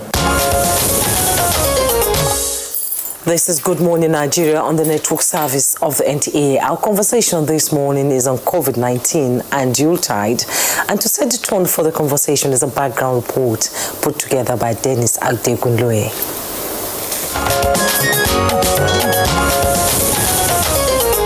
In early 2020, at the beginning of the coronavirus pandemic, experts wondered if there would be waves, a pattern seen in other viruses. The overall pattern has been of increasing cases of COVID-19, and many countries that saw a high number of infections early on, followed by a decline, are now having a second wave with increased numbers of daily cases. Recent figures released by the Nigeria Center for Disease Control, NCDC, indicates that Nigeria is among the nations now experiencing a second wave of the coronavirus, with daily figures close to 1,000 cases. The Presidential Task Force on COVID-19 continues to lament the lackadaisical attitude with which Nigerians are treating the virus. And while the country has not gone down the route of some other nations like the United States, the United Kingdom, and other European nations with their new lockdown measures, Nigerians are urged to renew their commitment to protecting themselves and others by adhering strictly to laid-down protocols such as wearing of face masks, hand washing, and social distancing. You wouldn't want to go through the experience that I went through. So the last 1 week was a nightmare. I was not infected. But the truth about it, the agony of having members of your household. I'm a father of 4. All my 4 kids were infected. There's no thing that you should not do. And the application of the non-pharmaceutical measures, probably, like I told you, I have shared here severally as a joke that oftentimes when I sit in my house, I'm wearing a mask. Probably that singular act of wearing a mask within my own household could have been the reason why I was not infected. This past week alone has seen the passing of notable personalities from COVID-19. And with the Yuletide season in full swing, how seriously will Nigerians take the renewed warnings? Can the people be responsible enough to police themselves and ensure they abide by the already established protocols? Answers to these and more shortly, as guests will discuss COVID-19 and the Yuletide.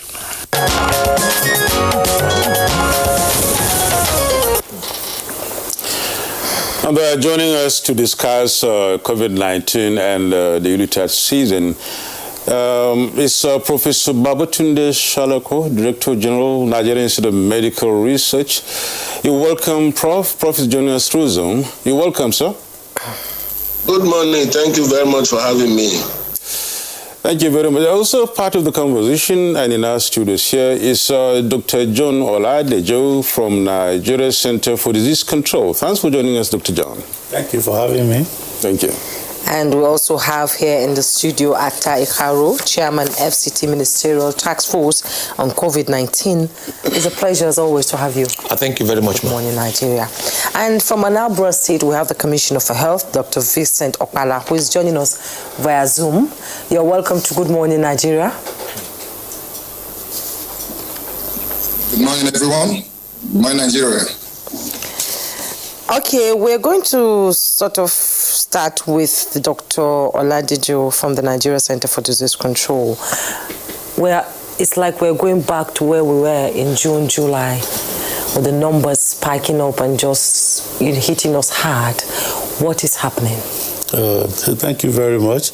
As a matter of fact, there has been increase in the number of confirmed cases in the last couple of days or weeks now, and about the celebrating this yearly season. And the problem we have is that people have just gone back. They don't even think about COVID-19 again.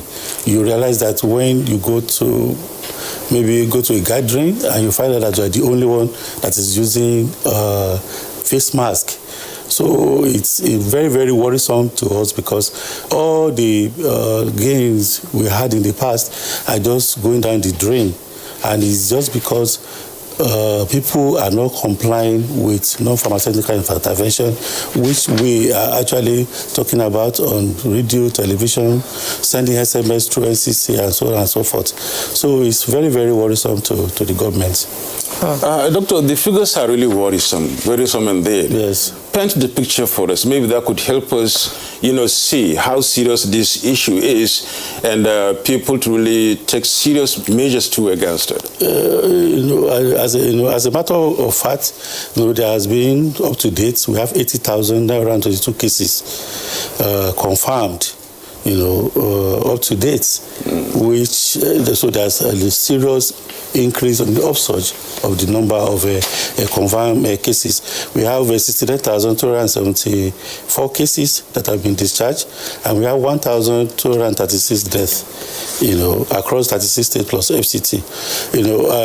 As at 23rd of December, we have 1,133 new cases reported in 18 states. Unlike before, where we used to have 100, even 90. So there is a sudden upsurge, and it's as a result of the fact that people were not complying with these simple regulations. Very, very simple. Wear your face mask, social distancing, and wash your hand regularly. So this has actually generated a serious upsurge.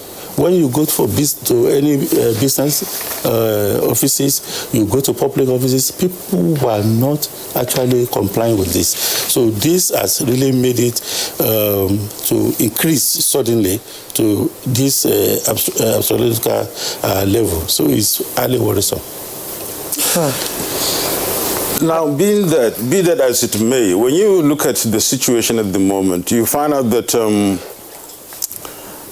areas or states like Lagos, the FCT, Kaduna, Plateau, and some other recent entrants like Katsina, especially in, yesterday's report, that are, having large number of increment in the, in the cases, new cases confirmed. Yes. And you see, we're just about getting into the Yuletide season. People are still traveling. Yes. We have not really seen the impact of the Yuletide season per se as per the cases being reported, because that will come up maybe by next week. Yes. And you look at look at the upsurge. Yes. It's really worrisome, and the spike is getting too much. Yes, like Lagos, we have 397 just in a day.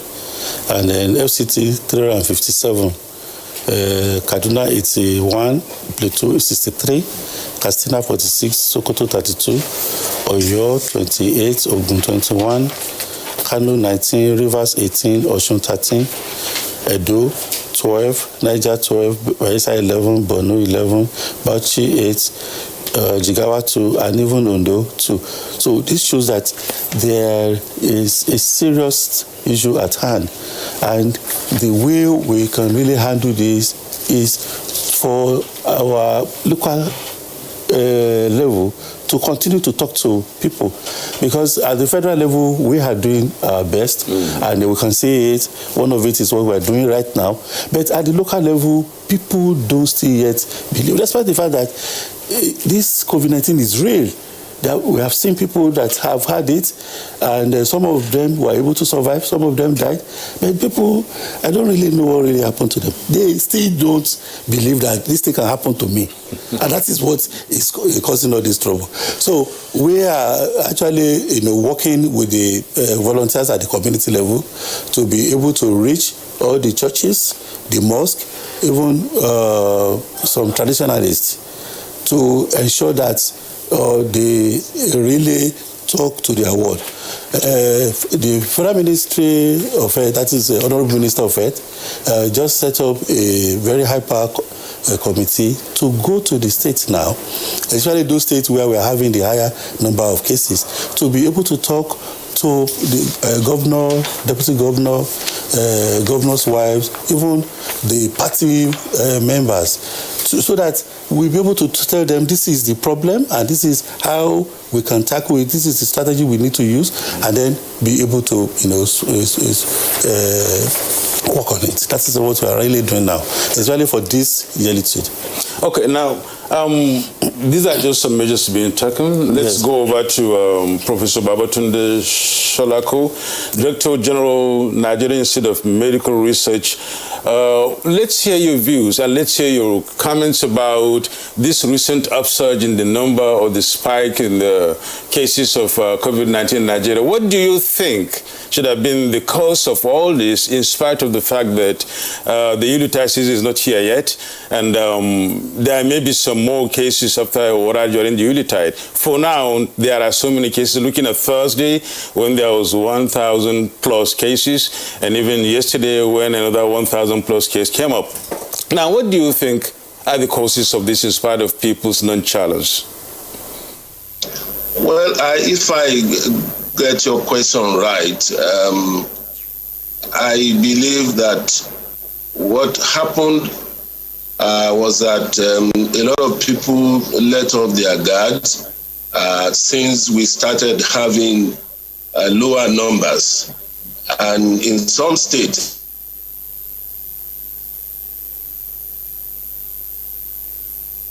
Yes, we seem to have lost the Zoom there, and we'll now come back here to the studio where Atta is waiting. The second wave of pandemic is, a major concern to Nigerians, and the FCT is the second on the list. And the FCT minister is reeling out some restrictions and stopping bars, parks, and But you were saying earlier while we were discussing that if we don't touch on churches, mosques, and markets, we are not really doing anything. Can you expatiate on that? Because, thank you very much. If we want to hit the snake, you hit from the head. It's make it safer so that you can get it done. And we must state it very clearly. During the first wave, we actually went out, did enforcement.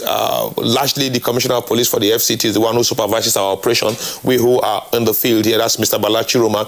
And what we observe is that the greatest point of contravention, we are largely the worship centers, the churches, the mosques, as well as the markets. Those are the real area of chronic violation. So if we are bringing restrictions, which is what we commend, and the FCT minister will always go with what the PTF align its give out as directive, I also feel very strongly in my own conviction that it will be wiser for us to actually look at how we can enforce in the market, because we must do that going forward. We can bring about neighborhood markets. Now, the second wave appears to be more complex than the first. The death rate is increasing. And if I may say something, while I feel, and I feel so strongly for the family of the SGF, Mr. Boss Mustafa, I also feel that many poor persons are dying of COVID.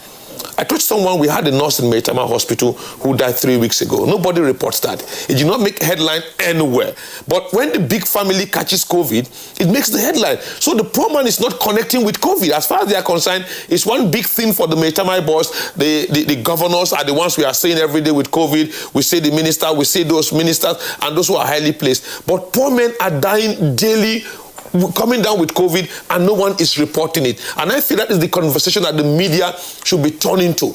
Let's get the number of those who are nobody. And when we get those figures out, those who are largely, the masses, when I said, okay, so it's affecting us. Sometimes with due apology, before I come back to the enforcement issue, I went to go to cemetery some days back. I saw increasing number of graves from both the Christian cemetery and the Muslim cemetery. I don't know what actually led to all their deaths, but my worry was that the graves were fresh and they were largely new graves. And I felt this may have not been unconnected with the fact that we got the pandemic going on. So if we must enforce, we're already enforcing very strongly. We went around on issues of face masks. We saw persons, sadly, the Commissioner of Police led us that's on Monday when we went, so on Tuesday when we went around, to our shock, we just saw persons who don't wear face masks. Many are putting on face masks at Worcester Market. Before we say Jack, everyone was on face masks. That means they got the face mask, but some of them had to keep it in their bags, in their hand. As they saw the task force coming, headed by the Commissioner of Police, Balachi Roma, they just, before we could even come down from the vehicle, we just discovered everyone was on face mask. The scenario just changed. Everyone were changed, and you just have to call them, and the CP had to tell them, please, don't let this thing be like the way you handle seatbelt, where you look for road safety official. When you see them, you start to drag it. Just put it on for your own safety. Own the process here, so that we can save ourselves. So I feel very strongly that if we must get it completely, we must be bold as we were in the first instance, during the first wave, by telling the clerics that, look, you can't do this. And more commendation to Pastor Sarah Omako of our family worship. She actually recorded the church service, told the members, I and some pastor came down with COVID. The video is trending. Please save yourself. Put on your face mask. Wash your hand. Use hand sanitizer. Keep physical distancing or social distancing. And let's start to change the conversation. Because whether we like it or not, we must talk to people. The clerics must help us. The royal fathers must help us. The youth group must help us. We must come together as a team. And only yesterday, I was speaking with someone from Colombia. He did a video recording, and he was showing me the streets of Colombia. He said, look, you can't find police around. Everyone is just on face masks. He was at every part he went throughout. He was showing me from street to street, hour by hour, that we don't have too much police around. But in our case here, we had to. Last night, we went to some bars. It was really very sad. People were drinking to stupor. Some parks and gardens fully drunk, overcrowded, and one was even telling me to my face that this pepper and this thing will kill COVID.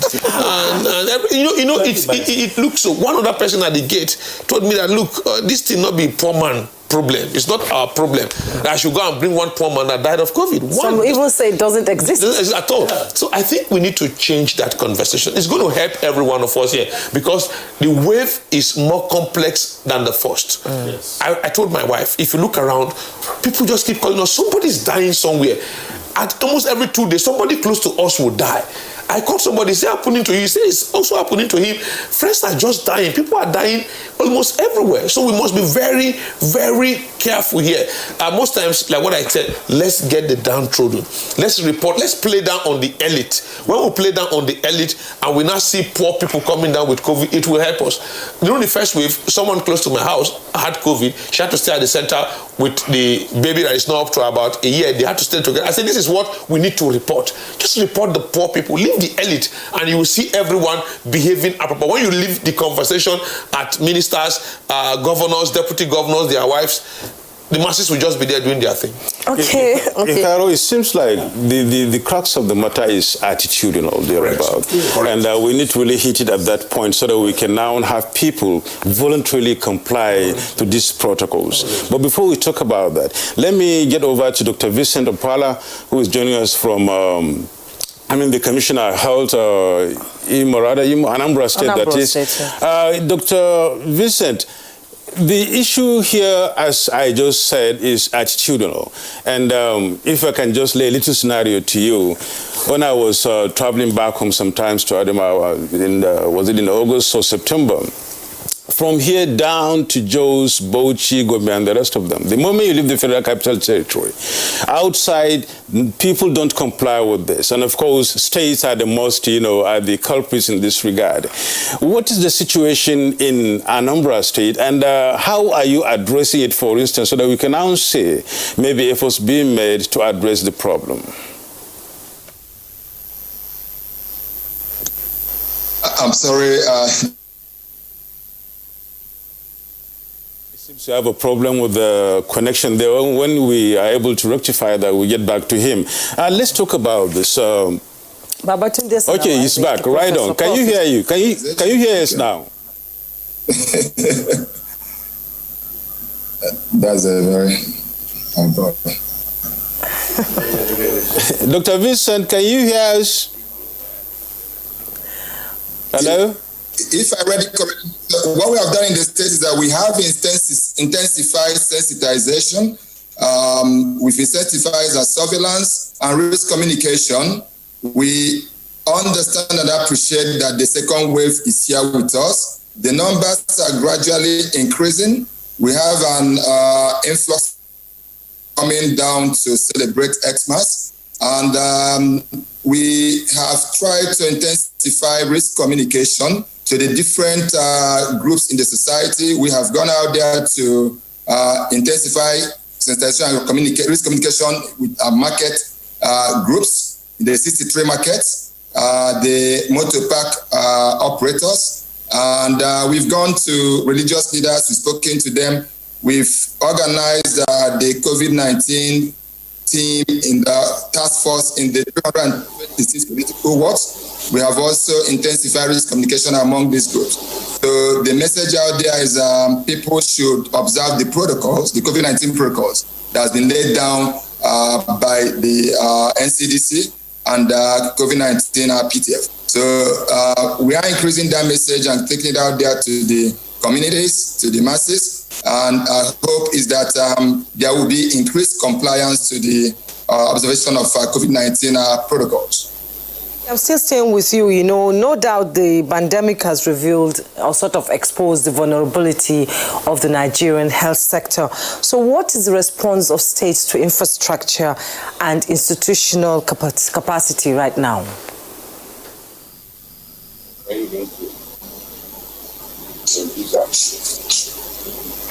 I'm sorry, communication is really very poor. I said the COVID-19 has sort of exposed the vulnerability of our health sector. So how are states, prioritizing infrastructure and institutional capacities to cope the wave of COVID-19? So the state actually, since the onset of the pandemic, has increased its capacity in the different pillars in our response system, like the testing capacity in the state has increased tremendously. We have sample collection centers in the 21 local government areas of the state. We have increased our surveillance activity in all our wards across all our 326 political wards. And when it comes to case management and testing, we have also increased capacity in those areas. we have test centers, and our test numbers continues to increase on daily basis. So where the capacity of the states to deal with the surge has actually increased tremendously. Well, thank you so much, Dr. Wilson there. Dr. John Oladejo, let's get back to you and then get some more information about the education issue and the attitude issue. This is where the problem lies. Voluntary compliance, just like paying tax, is difficult. You don't want to really part with your hard-earned money. And when you come down to issues like this, when people have already got into their head that this thing is not real, number one. Number two, it's a big man's palaver or disease. Number three, it's not supposed to be in Nigeria or in Africa. Even black man is somewhat insulated from it. And you find people becoming so much careless and nonchalant about the NPI and the protocols and the rest of them. And that could explain, the second wave of the upsurge, as it were. How do you look at attitude in this regard? The attitude? Attitude, generally. Yes. Attitude. Oh, yeah, generally, as my colleague has rightly said, people at the grassroots level, they were not really taking it seriously. They will tell you that this is not our own disease. I never travel anywhere, so I cannot get it. Whereas, we now have community transmission almost everywhere. So we still have to appeal to people at the grassroots level. That is the markets people, because I know that we have local government authorities that are in charge of all these neighborhood markets. We really need to appeal to them to enforce what FCT is doing now. So the businesses, like a place where everywhere is so tight, there's no ventilation, we really need to look at it too, because people will go to all these small businesses, they will not wear their mask. They should not allow, the owner of that business should not allow anybody that does not wear mask to enter these premises. And then they should ensure that they do temperature check. When the temperature is greater than about 38 degrees centigrade or greater than 38, they should not allow such person to enter that premises. And then they should direct the person to the nearest center where that person, that is a sample collection center, where that person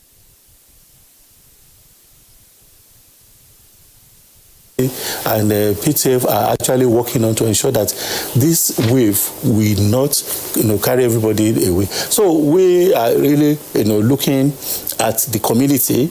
We are looking at the people at the grassroots level who are not really elite, but they don't really believe much in it. So we are using all the risk communication gadgets and strategies to be able to ensure that we reach these people through the states as well as the local government level. The first thing is contact tracing.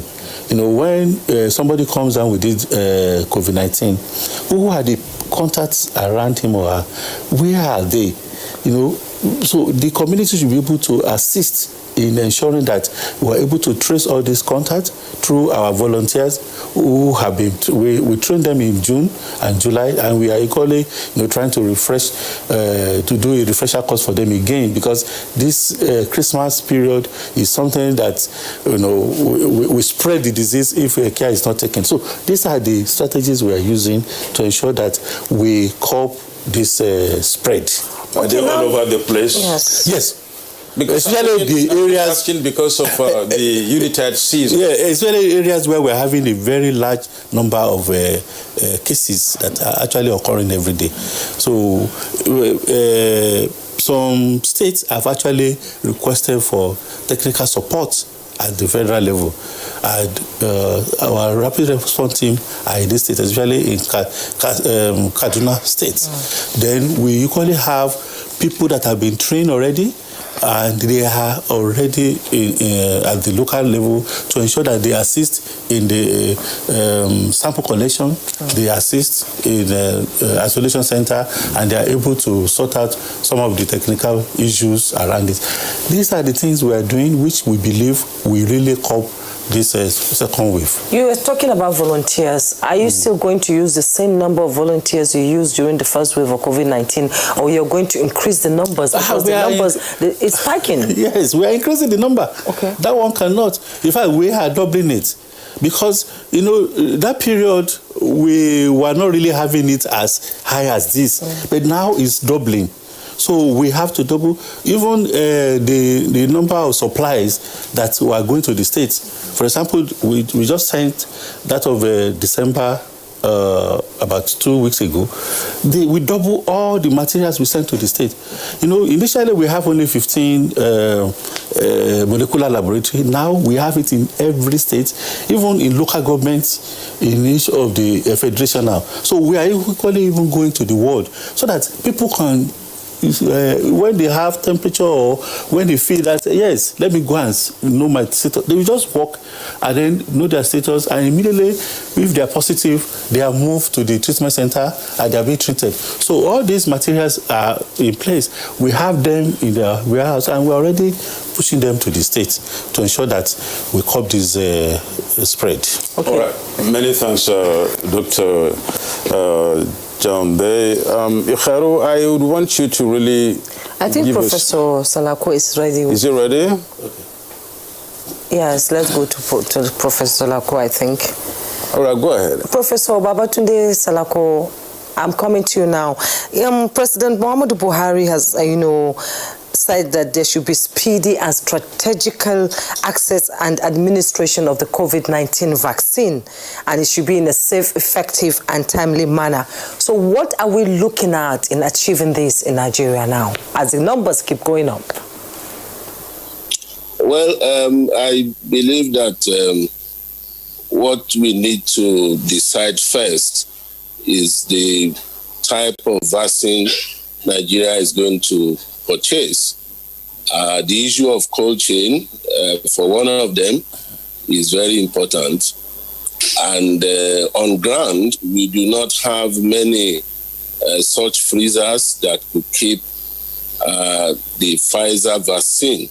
So that may provide a limitation for us to get Pfizer vaccine in Nigeria. But there are two other vaccines that can be kept at fridge or room temperature. That is one I believe government should go for because that's what we can manage in Nigeria. So if we are able to control the cold chain transfer from the manufacturer to the country, then we begin to talk about distribution within country. And of course, there has to be defined who should be the first to get the vaccine. In most places, the health care workers are the first to be given because they are the one in front line taking care of people who are sick. So they must necessarily first be protected so that they can do their job with utmost confidence. After that, then we look at the aged, because these are the group of people who run a higher risk, and possibly those who have underlying diseases that may also increase their risk of dying from the disease. Young people have been shown to have strong response to the virus, but what we are having now is that a lot of young people are getting infected.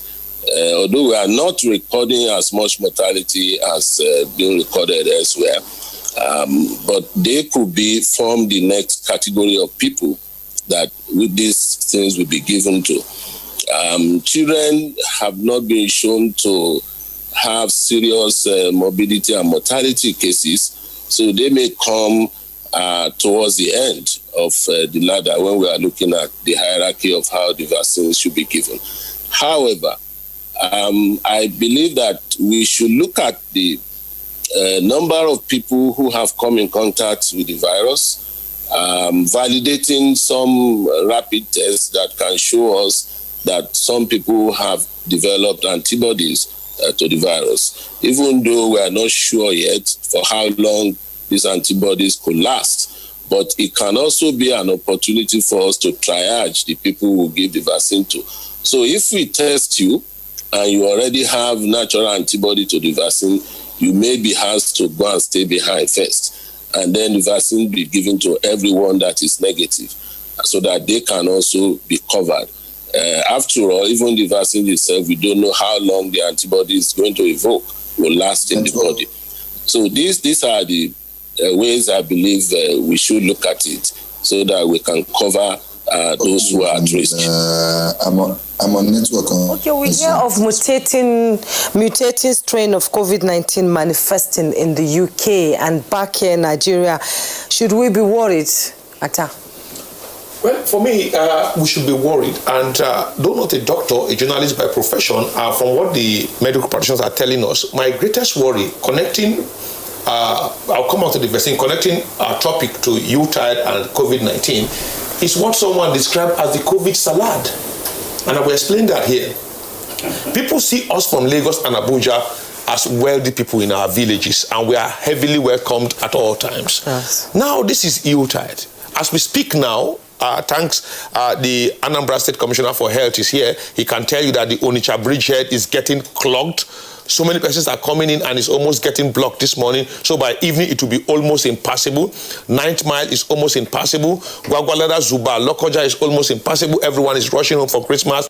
The bridgehead in Makurdi is almost getting clogged at the moment. We from the city, Abuja is highly endemic. Lagos is the same thing. Some other states are. And we are taking our various, with due apology now, COVID back to our states. Everyone from Lagos, Abuja will meet in the village now. So we bring the different COVID we are carrying and we mix them like a salad. Make it a salad. I make it like a salad. Then by January, we will all be taking our version of the COVID back to the city. So someone call it a COVID salad. We'll be getting that by January. Now, when we talk about the new strain in London, with due apology, the UK are trying to ban travelers from South Africa because they got their own strain. I think we should be concerned about the elderly, because our parents are above 80, 70, some even 90. They are so excited to see us coming from Abuja. We'll be carrying this thing, particularly those of us who are young people, who will carry it and will be asymptomatic. When we go home, the innocent woman or the innocent elderly woman will rush to hug us, not protecting herself. And we may even go there without even a face mask, thinking that it doesn't spread within the family. Thanks to the SGF for that caution. So what we'll be having now in Yuletide, the warning we'll be giving to our parents who are watching, the elderly, is please don't just hug any of your son coming from the city. It may be something we are used to, but also be suspicious that these people can be carriers. When you are in the vehicle and you are traveling during Yuletide, and like today now, the vehicles are already getting filled, everyone is going, don't overload the vehicle. When you enter the vehicle, don't chat with somebody and look at the person that is not a carrier. Like HIV and AIDS, COVID-19, no, they show for face. So we must be completely careful. I've seen marriages from my village and other areas. I just see everyone not concerned at all. I see elderly women hugging everybody. You see your son and all his mates, you start to hug one by one. I saw somebody hugging, they were recording her. She hugged everybody from the city. Innocent mama, let them not go and give this 80-year-old woman COVID, because it will be more complex here. And that is that. But the strain from Europe, if from our own end, we are getting more careful. From what I also gather, thank God NCDC is here, most of the patients at this day dome and some of Gwagwalada are under oxygen. That means we may likely be having our own strain, because it wasn't like this during the first wave. Now we are having many persons coming down and getting to be under oxygen. That means our own is still very complex here. So from every perspective, while we talk of the vaccine, the fundamental fact is we have the non-pharmaceutical approach. The face masks. Look at what we have in NTA. You have your washing point. You have your sanitizer. We have about 4 at the reception there. You can use to secure yourself. Once we are leaving here now, we'll pick our face masks, and the ones we are carrying, all of the ones here, we get them quickly, we put them on, we have ourselves properly secured. We keep social distancing. A big studio like this, we have about 4 meters and 3 meters. Yeah. I think we should be doing all of this. I don't wait for drugs. I'm not waiting for drugs. The health workers have, the health experts have told me, as an enforcement officer, do X, Y, Z, and you will be secure. And I'm doing those things, and I'm secure. During the first wave, I tested twice, no COVID. I was out on the field 247 throughout for about 6 months. And during the second wave, I'm still going to carry that same attitude going forward. Before anybody enters my house, we hardly welcome visitors now. You must wash your hand first. It's Christmas. You have to welcome visitors. No, you don't do. It's for your safety. When you welcome at Christmas, then January you come down with COVID. No, eat the chicken and the cake and everything. SGF said, look, he doesn't wish any family to go through what he went through. Yeah. His 4 kids were down. Even if himself was not down, his 4 kids were down. He felt it. Every time you are checking to ensure that all your kids are alive. We thank God that they are alive now. So let's be 100% very careful. Somebody want to hug me and I tell the person, let's just do the elbow thing. And he said, please, I won't hug you. I said, okay, you can be angry for now, but let me secure myself first and be alive so that I can do that. I can hug you whenever it's go. I think we just have so much to do during Utah here, waiting for the vaccine that will likely come in January before the procedure here. And I'm praying, I'm sorry, I'm very critical here. The very elite would likely share among themselves. Yes. So before it gets to the masses, it may be likely be July. So I told my friends, those of us who are the downtrodden and the masses, please secure yourself. Don't wait for one vaccine in January. When it comes in January, thank God NCDC, they are here. I don't know how they will share it. The bureaucracy will come in. Several persons will come in. They'll have to transport it through the freezer and everything before it gets to the masses. The cameramen in the studio here, the drivers out there in NTA. No, you people are elites here. Thank you. Yes, Dr. John Oladejo, let's have your comments on the mutated strain and the vaccine that's coming. Actually, as a matter of fact, my colleague has actually rightly said that this new strain, we should not be so worried about it. What we needed to do is those 3 non-pharmaceutical intervention is what we really need to, work on. This is a global thing, although we say we have it in UK, and our team of experts on laboratories, they are already working on it. But our major concern to the populace is that we must always use our face mask, and that is the universal way of, securing yourself, as they really say. We must always wash our hands regularly. Anytime you touch anywhere and you are not sure of the cleanliness of that place, wash your hand. Just let them have the habit of washing their hands regularly. Let them have the habit of using their face mask, and then social distancing. If we do all this, we'll be able to secure the whole populace from having the spread of the disease. So the vaccine, we have a consortium of experts that have been set up by PTF as well as NCDC and MPCDA. They are the sister agency that are leading this team. So they are really working on it. The major thing is that if we can continue to, observe this non-pharmaceutical intervention, which I already mentioned, vaccines, you may not really need it. But because of the fact that we have our frontline volunteers that are always helping to ensure that the people that are coming down with the disease, they are treating them. They who will need it to secure these people who are really frontiers, as well as the other people that we believe, like elderlies, from 60 years and above. You should not, be hugging anybody. You should be very, very much conscious of your own health. All these young ones from 31 to 40, if they have you will not even know when they have the disease, when they have the virus, because it will not show. And when they now visit homes, when they visit their elderly and they hug them, there is tendency for them to get them infected. We're a hugging country. Nigerians like hugging we should stop it for now. If we can just stop it for this December to March, if we can just try as much as possible to ensure that these non-pharmaceutical interventions have been observed to the letter for just 3 months, you will not have this virus on the surface of the earth again until the whole world is secure, until the whole country, all the countries are secure, no one is safe. So I'm just appealing to our people that are traveling for this Christmas that they should please wear their face masks, observe social distancing, and ensuring that anywhere they go, they wash their hands regularly everywhere. All the businesses around us, they should have a place where people can wash their hands before they enter. Even private owners of the houses too, they should do that. It is very, very important to us. If you have been a victim before and you're a survivor, you will know exactly what I'm talking about.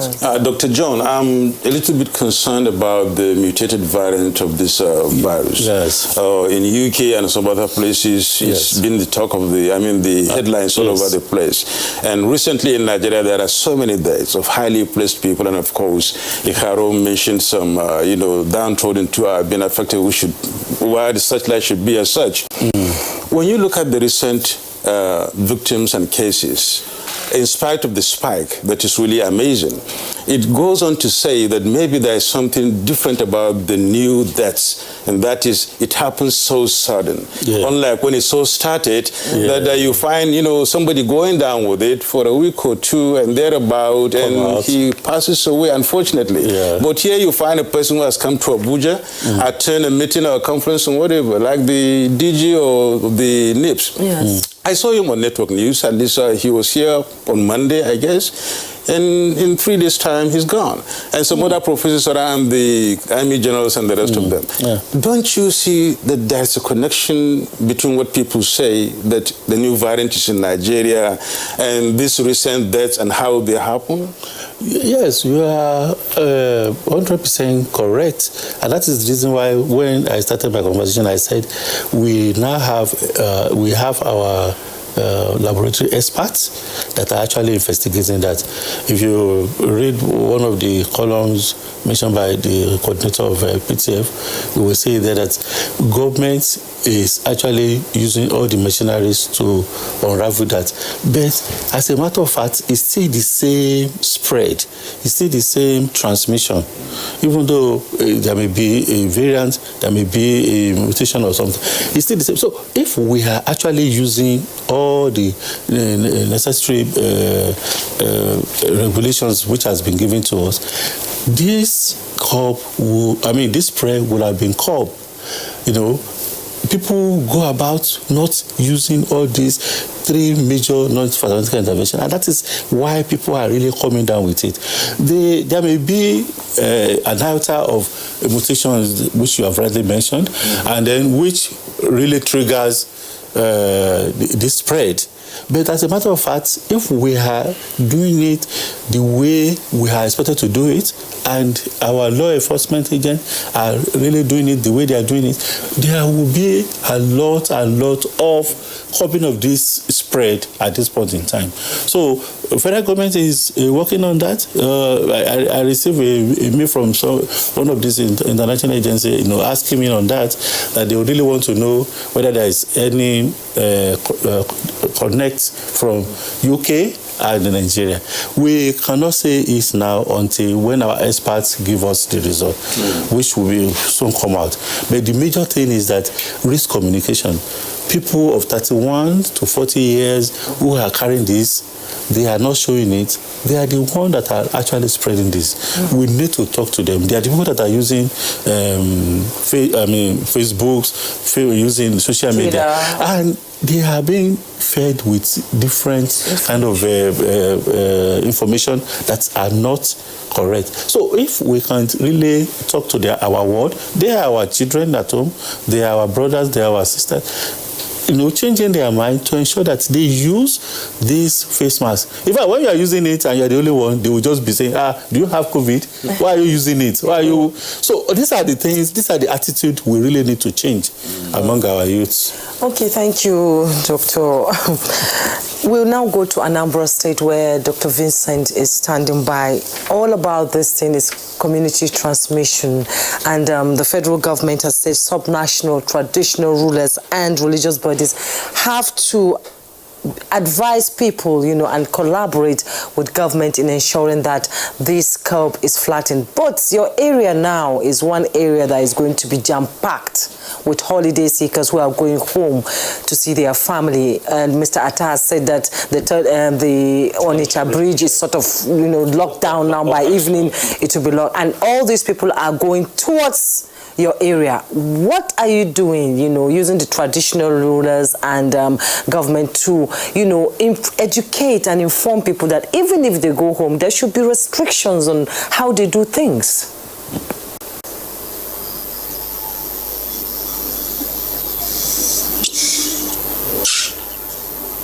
Did you hear me? Dr. Vincent, can you hear me? It's like we've lost that. Yeah. Yes, it's like we've lost that. Now, Mr. Atta, I'll come back to you. You talked about the gridlock on the bridges and all that. And how are you, did we in any way, rest our oars in enlightenment, educating people on the dangers of COVID-19 when, establishments were opened? Well, I think it's normal in every pandemic. It doesn't last forever. Once you feel that it's already declining, everyone wants to go back to its own life. We want to go back and own our lives. We want to go back and be very happy. So we are much in a hurry to do that. And once the number starts to decline, we had this dispute between the health sector practitioners, NCDC warning us, and some states not testing enough, and some states living in deception and living in denial that COVID-19 doesn't exist in their state. Even when we see there are persons coming to Abuja for treatment with COVID and subsequently dying here, they still keep denying that, but we will not be joining them this morning in that argument. But what we believe very strongly going forward here is that if we as a people will look at the whole process. That's why I'll be very keen to hear what the Anambra State Commissioner would be saying here, because whether we like it or not, the feelers I'm getting, or the ones I got yesterday and today, Onitsha is loaded now. You can't dispute that. Oka is already very loaded, and it's a very transit point. When you come down from the Onitsha bridgehead, you see the crowd, you get to Oka, then you know that Anambra needs to actually go on advocacy, and we thank him for saying that they are doing so much here in terms of our community risk communication strategy here. But I believe very strongly we need to ensure that we keep enforcement going. That's the truth here. Once you have rules, you must enforce compliance. And once you enforce compliance, it's going to be very tough. For us, we don't sleep well. I don't think I got 3 hours sleep last night. This early morning, those we arrested will be coming to the mobile court. They will come to the mobile court this early morning, so we are not going to rest. This night is watch night. We are going to go round. Tomorrow morning is Christmas. We are going to ensure that no one comes to the Millennium Park, no one comes to the Unity Fountain to gather in crowd, no one goes to Jabi. These are the 3 critical parks we are going to be manning: Millennium Park, Unity Fountain, as well as the Jabi Park, not Jabi Lake, but Jabi Park. Now we'll man those areas, and no one will come there, because should they come there, they will be in their millions, and the whole Abuja will gather there, and COVID will have enough time to dance around. So these are things that we don't sleep. And most time when you also go round to religious center, it's a little bit very dicey, very critical. The last time we did that during the first wave, we go to church, they accuse you of not going to mosque. You go to mosque, they accuse you of not going to church. You get 1 or 2, 3 erring clergy from this particular faith. They say, no, that faith only, you only arrested 2. You get 3 from there. They say, no, go and balance it by making them 3. The Nigerian factor. You just see those ones here. When you even go to market, people tell you that you go allow us rest. You find people very angry. But I think in all of this, those who are to enforce compliance, we all at this point of Yuletide, we must sit up and ensure we enforce compliance. And the FCT Police Commissioner told us very clearly that we should forget about sleep. That for now, maybe after Christmas, we can rest a little, then towards New Year, we come up again, because there will be crossover night. Yeah. Churches and mosques and markets are not closed. So the churches are going to have their all crossover night. Some Muslim group will have their gathering at night. The bike riders will want to do their own thing. There's so much enforcement work to be done at this time. And I think all enforcement team across the country, we must join hands together, because should COVID come, we don't know who will die next. Oh, thank you, Mr. Atta. Let's, Onadije, it seems like you have maybe an engagement by 8:30. Before we let you go, let's try to get your parting shots on this topic. What would you tell Nigerians really about, the COVID-19 spike and the second wave, and of course the Yuletide season? It's really a very, precarious situation we're in, and people need to hear, some strong words, especially from you. Yeah. Thank you very much. As a matter of fact, we are now, we all saying that we are now in the second wave, and there's no doubt about it. So what I want the populace to do is to ensure that they use their face masks, they wear it always, and wear it very well to cover their nose and their mouth, because this virus is being spread when you talk, when you shout, or when you are sick and then you have droplets, from your nose or anywhere. So we really need to secure ourselves. We really need to take responsibility for our own health. And not only your own health, for the health of your loved ones. I believe we don't want our elderly to die now. 60 and above, we still need them around. So why should we have to travel all the way from Abuja to Oka just to go and hug our old one, and for him now to have the disease and die? So we are appealing to Nigeria that they should just stay wherever they have for now. We will be having this every year. Why can't we just say, okay, this December to January, let everybody stay where they are. If there's not necessary for you to travel, please stay at home. Stay with your young ones. And that's the reason why we have the technology. You can, by Zoom, while able to talk to a prof in Lagos through Zoom, we can set it up. We can talk to each other through video conferencing and so on and so forth. We can have a very good cake. We take the pictures and send it. Oh, this is the cake I have. Instead of us to be traveling. And that really is going to Zoom? And that one is going to be really cost effective because it's going to cost you as much as you spend. Airfares, transport, and even the risk and the rest of them. You shouldn't send things home to mama. That's the why you can transfer. You can transfer some money, very good money. Even all this now. For you to travel from Lagos to Abuja is about 90,000 naira. If you had 10,000 naira to that and send it to mama, mama would be happier to. Yes. I'll be very happy that, this money I'm going to use it to do something. In fact, you can even use it to start doing something. So please, I want our people to note that COVID-19 is real. If you have been a survivor, you will know what I'm talking about. Please, wear your face mask, wear it correctly, ensure social distancing. If there is no need for you, in fact, most of the church programs are now on online. So you can just tune to it, sit down with your immediate family and listen and enjoy the presence of God in your own home. Okay, God bless Nigeria. Dr. John Oladijo from Nigeria Center for Disease Control. We hear you have a pending, engagement. Thank you so much for coming. Thank you very much. Good Morning Nigeria. Thank you very much. We'll take a break now. While we return, the conversation continues.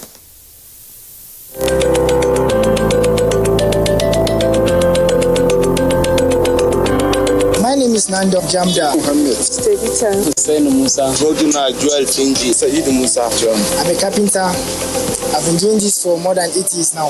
And I said that plantain. Nakai Chimami Shekara Uku. I've been selling my tomatoes for about 10 years now. And I do it for a better Nigeria. And I do it for a better Nigeria. Now when the Sana and Lemuni Domin Nigeria to take about. And I said Domin Nigeria to come. And you can see how we're doing our small little work to make Nigeria great. As you can see, I'm a technician and I'm doing it to help myself and to help my generation. Business. When I don't hear say them they rape about 35% of them girl picking and even them women safe. Some of them they even die in the process. Emotional trauma uncle, they make some of them be like say they no did this one again, they don't go, but they live like ghosts. Some of them shame don't kuku make them go kill themselves. It no good though. This no be our culture. It no fit be the African way. Why we can't allow this kind of thing join body with us so that it loud where. If you know they fear law where man put, you know they fear Baba God there. You self, you where they cover mouth so you see mini one they happen. You know what here when the Oyibo talk say problem where they bring come out. Then they solve and sharply. Remember, person where feel rape. If it's a key person, if it be you, if it be your pikin, if it be person them where you love well. So make we learn the carry women then. Like diamond where we be. No grief for rape.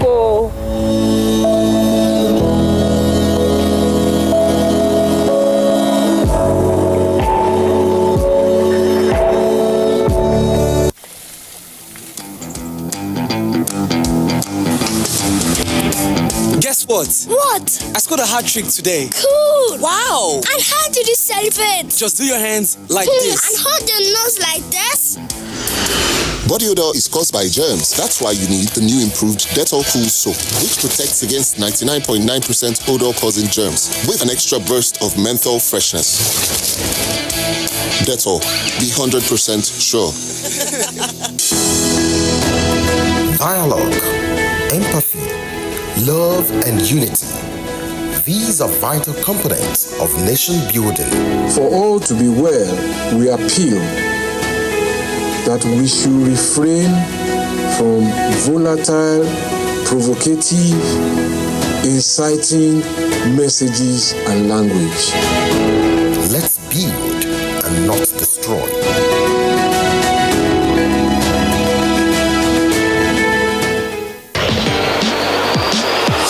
After a 7-goal demolition at the hands of the champions last time out, will Crystal Palace enjoy a Merry Christmas when they visit Villa Park? This Saturday, it's Aston Villa versus Crystal Palace on the Premier League Live, showing on the NTA network from 3:30 p.m. The Premier League Live is brought to you by Access Bank, Baba Ijebu, Lipton, and Close Up, in association with Goal.com. You're watching Good Morning Nigeria, reaching you from the NTA. We're discussing this morning COVID-19 and the Yuletide season. And now we are having another guest here, and that is Dr. Sani Aliyu, the PTF coordinator. He's now joining us through Zoom. Dr. Sani Aliyu, welcome to Good Morning Nigeria. Good morning. Yeah, you're welcome. Let's get your views about the recent extension of your mandate, and of course see what likely improvements can we see and what other agenda can be outlined in achieving your goal. 3 months have been added to your mandate, and it's also massive. It's coming at a time when the mandate is really handy, when the mandate really needs to be extended, and when spikes are high and people are going on festive season, and then a lot of interactions are going to take place. What's up? How do you feel about this? Good morning. I'm afraid my internet today is not very stable, so apologies there. I believe I heard your question had to do with extension of our mandate and what additional work we need to do during this period. So on Tuesday, we met with Mr. President. We presented our end-term report. Remember when we were inaugurated in March this year, the main emphasis really was on trying to get on top of the COVID problem. At the time, the PTF was created really as a starting task group with a specific mandate to coordinate the entire response. Over the last 9 months, we've done exactly that. We've been able to bring down the number of cases. We've been able to flatten the curve and also do a lot of risk communication and engagement with communities. Unfortunately, just towards the end of the term of the PTF, things have gone pear-shaped again, partly contributed to by the complete lack of compliance with non-pharmaceutical interventions. The current situation where people are engaging in mass gatherings where they are not using masks at all, which also fitted in with the Yuletide season, has led to a significant spike in cases. We're now seeing more cases than we've seen back in April, May, and people have started to die, really. So we're quite concerned. The main thing that we'll be doing over the next 3 months is to work very hard with the state governments to make sure that we get on top of this problem. As the previous speaker said, this is all about enforcement. This time around, we will enforce some of these measures. We are already looking at the legal aspects and working closely with the state governments with regards to this.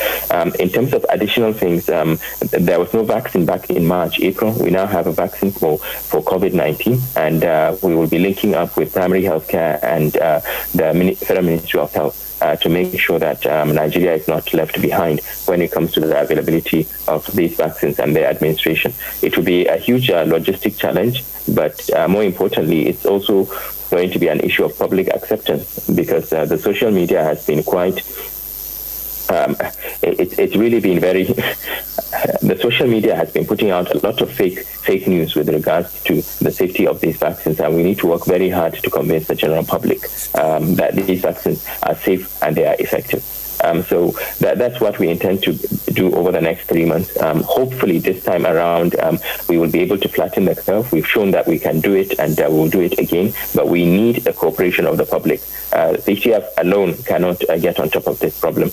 The general public have to work with us. They have to realize that COVID-19 is real. It's a real danger to our health. It's a real danger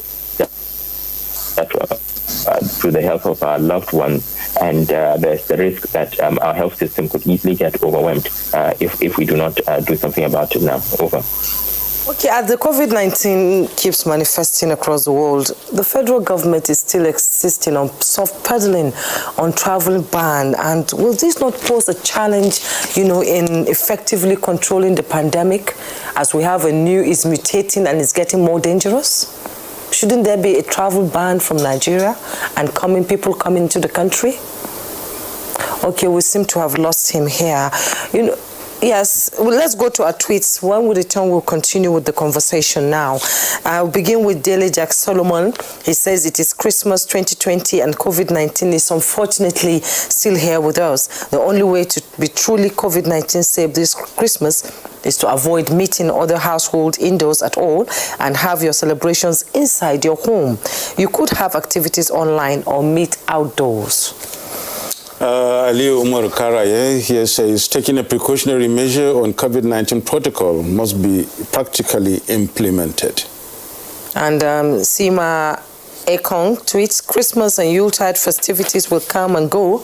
We need to be healthy to enjoy them, and we must stay safe and observe all protocols set out by the authorities. The figures as of today are worrisome. Yo Fadaka says COVID-19 is real and tends to escalate in cold weather. Let's observe this COVID-19 protocol in this Yuletide to stay alive for another. Stay safe and have a Merry Christmas.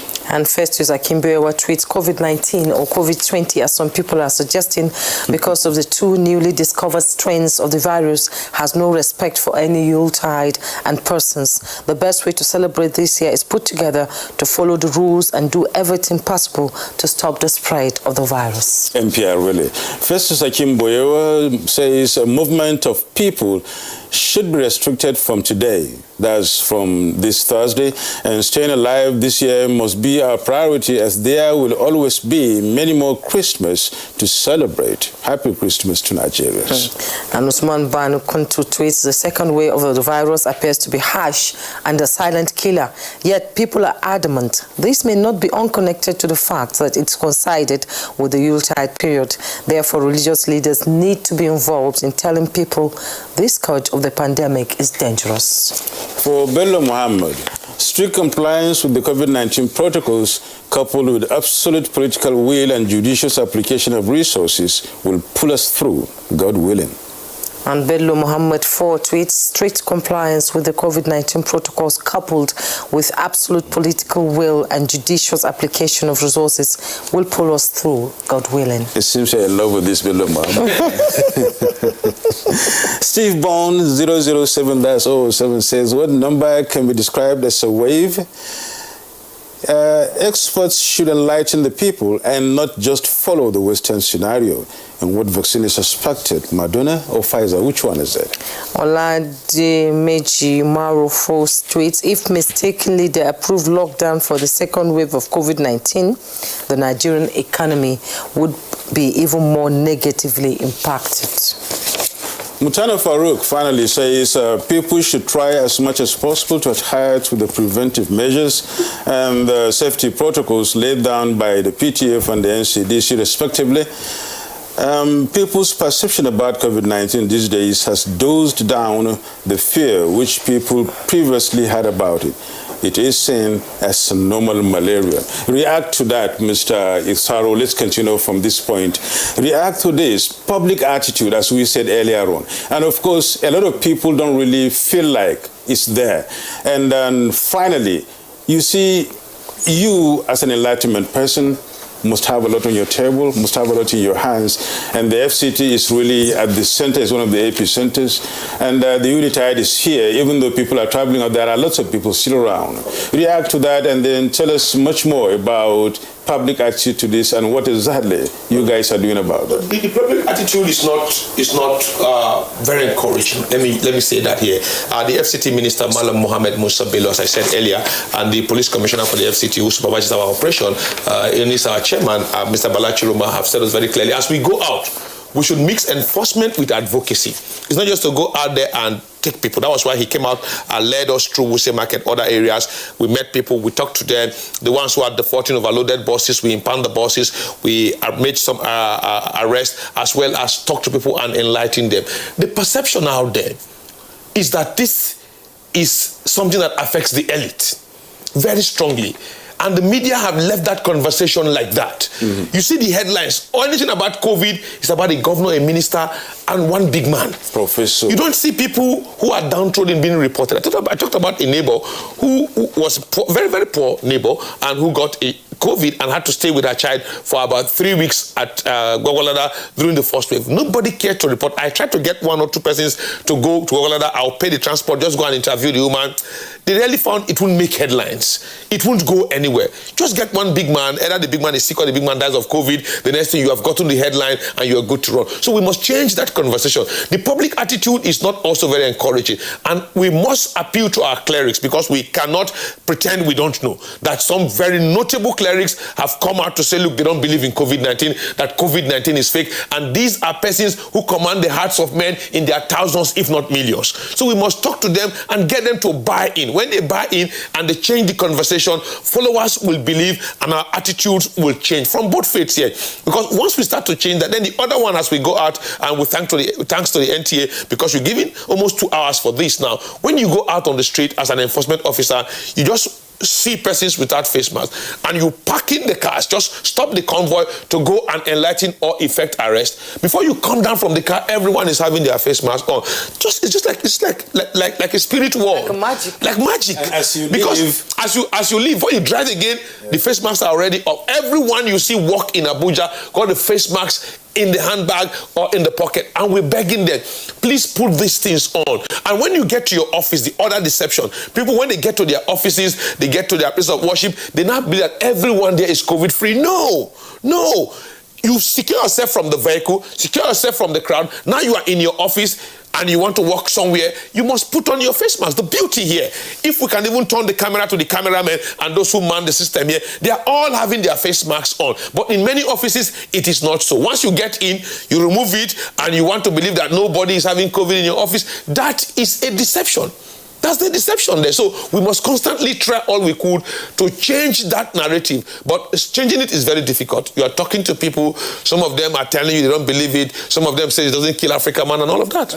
Okay, Dr. Atta Karo, we'll come back to you, but we need to link up with Dr. Sani Aliu now. You earlier talked about the trust issue of Nigerians on the vaccine.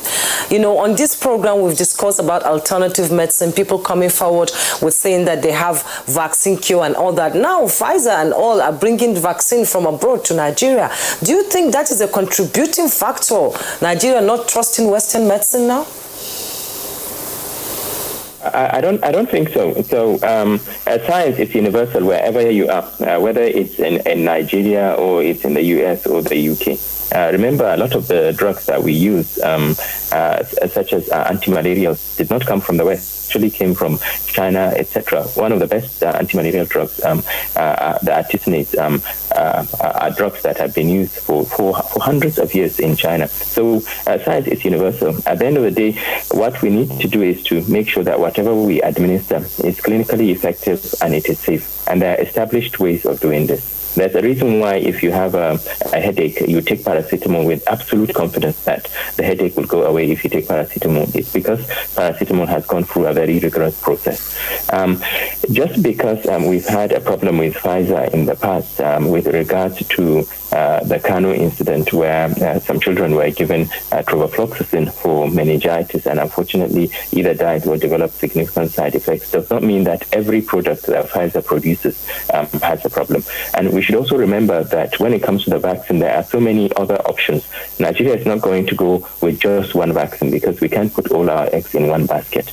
No, we'll be looking at the various vaccines available, whether it's the mRNA vaccine or it's going to be the protein vector vaccine. But we'll look at the various options.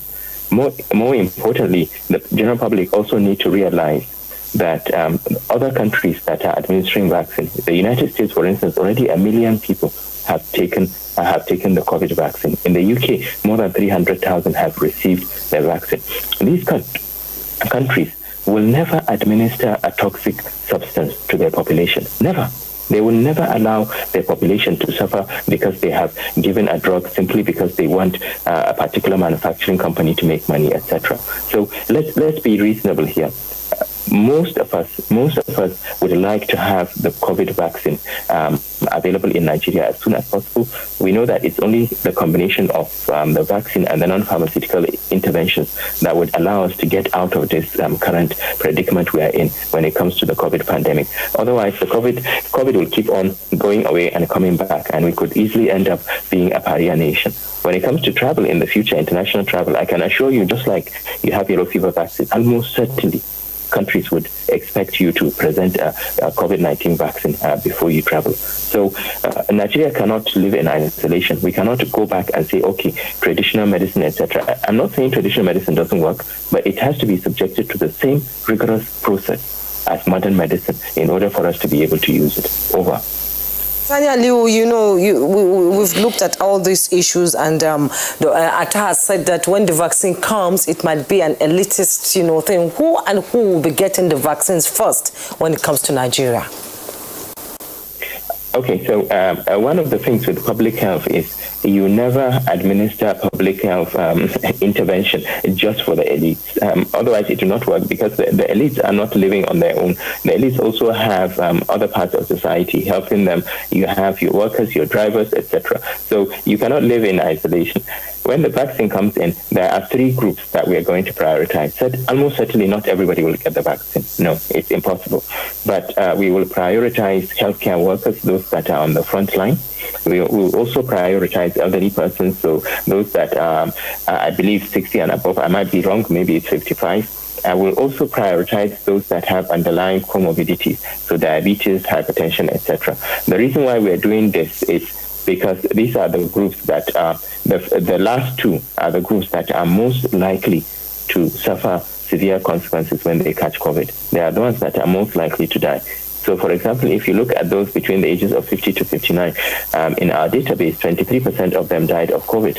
So it's a huge mortality compared to younger children. I think with those below the age of 15, only a handful died since we started the epidemic. I think something like 15 children died also, looking at the data in the past. So almost certainly we have to prioritize. This will constitute up to, I think, about 40% of the population.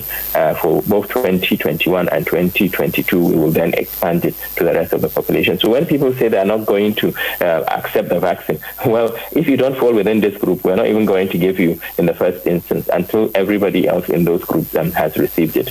It's important that we protect our healthcare workers. They are at the front line, and they will definitely be a priority, just like we are seeing in the UK, US, etc. In the UK, for instance, not everybody is getting the vaccine. It's only those that are within these groups that are getting the vaccine, because the manufacturers have to play catch-up.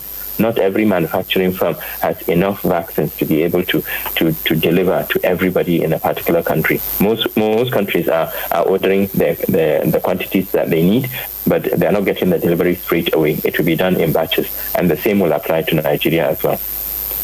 Well, many thanks, Dr. Sani Aliu, the PTF coordinator.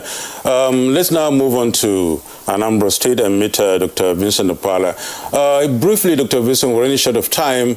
How so much serious are you about the surge now, the influx of people to your area, as we earlier said, given the fact that you have very few measures, as you mentioned, that will really, put these things to halt. Speak to your people about this and tell them about what should be done immediately so that they can now help you in trying to curb the spike or halt the spike of this COVID-19, especially in this Unitard season. Briefly.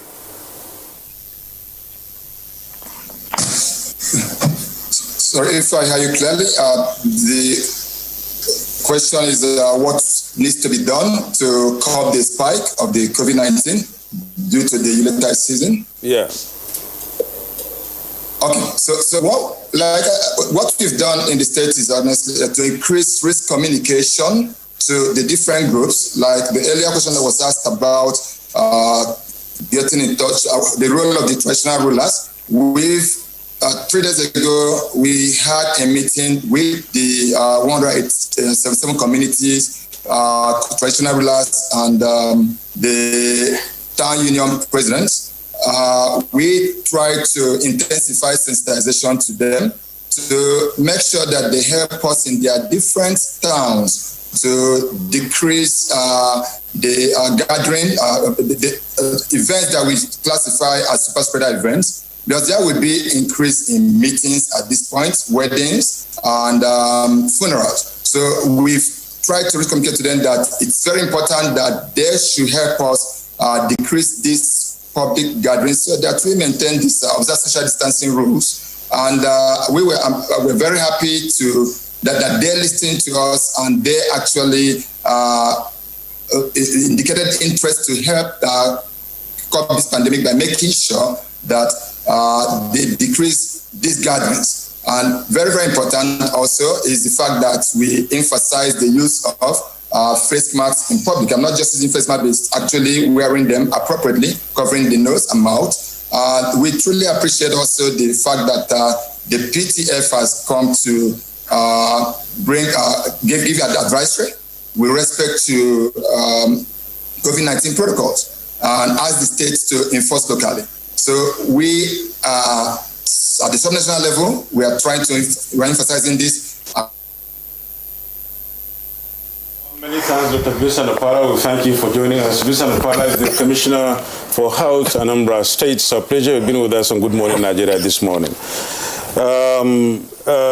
Atta Iharo, Chairman, FCT Ministerial Task Force on COVID-19. It's a pleasure you've been with us. We thank you so much and wish you all the best in these hard times as you go to the parks, the bars, and the restaurants to enforce these laws. Thank you very much. Just to inform you that our team is strictly under the chairmanship of the Police Commissioner for the FCT, who have been doing a wonderful job and guiding us through. Oh, that's great. And Dr. Sani Aliyu, it's our pleasure you've been with us, although you came late, but you gave us a lot of we required, and we are very pleased to have you. We hope to be having you much more in this conversation as it continues, because it's a running one, I must say. Thank you very much for coming on Good Morning Nigeria. I am Yusuf Nadabo saying tomorrow is going to be Christmas, and Unitide is right here. COVID-19 is real. Take responsibility. It's Good Morning Nigeria. Thank you so much for watching. And I am Jumo Yusuf. Remember, if you stay safe, you enjoy 2021. Thanks for watching. I am Jumo Yusuf.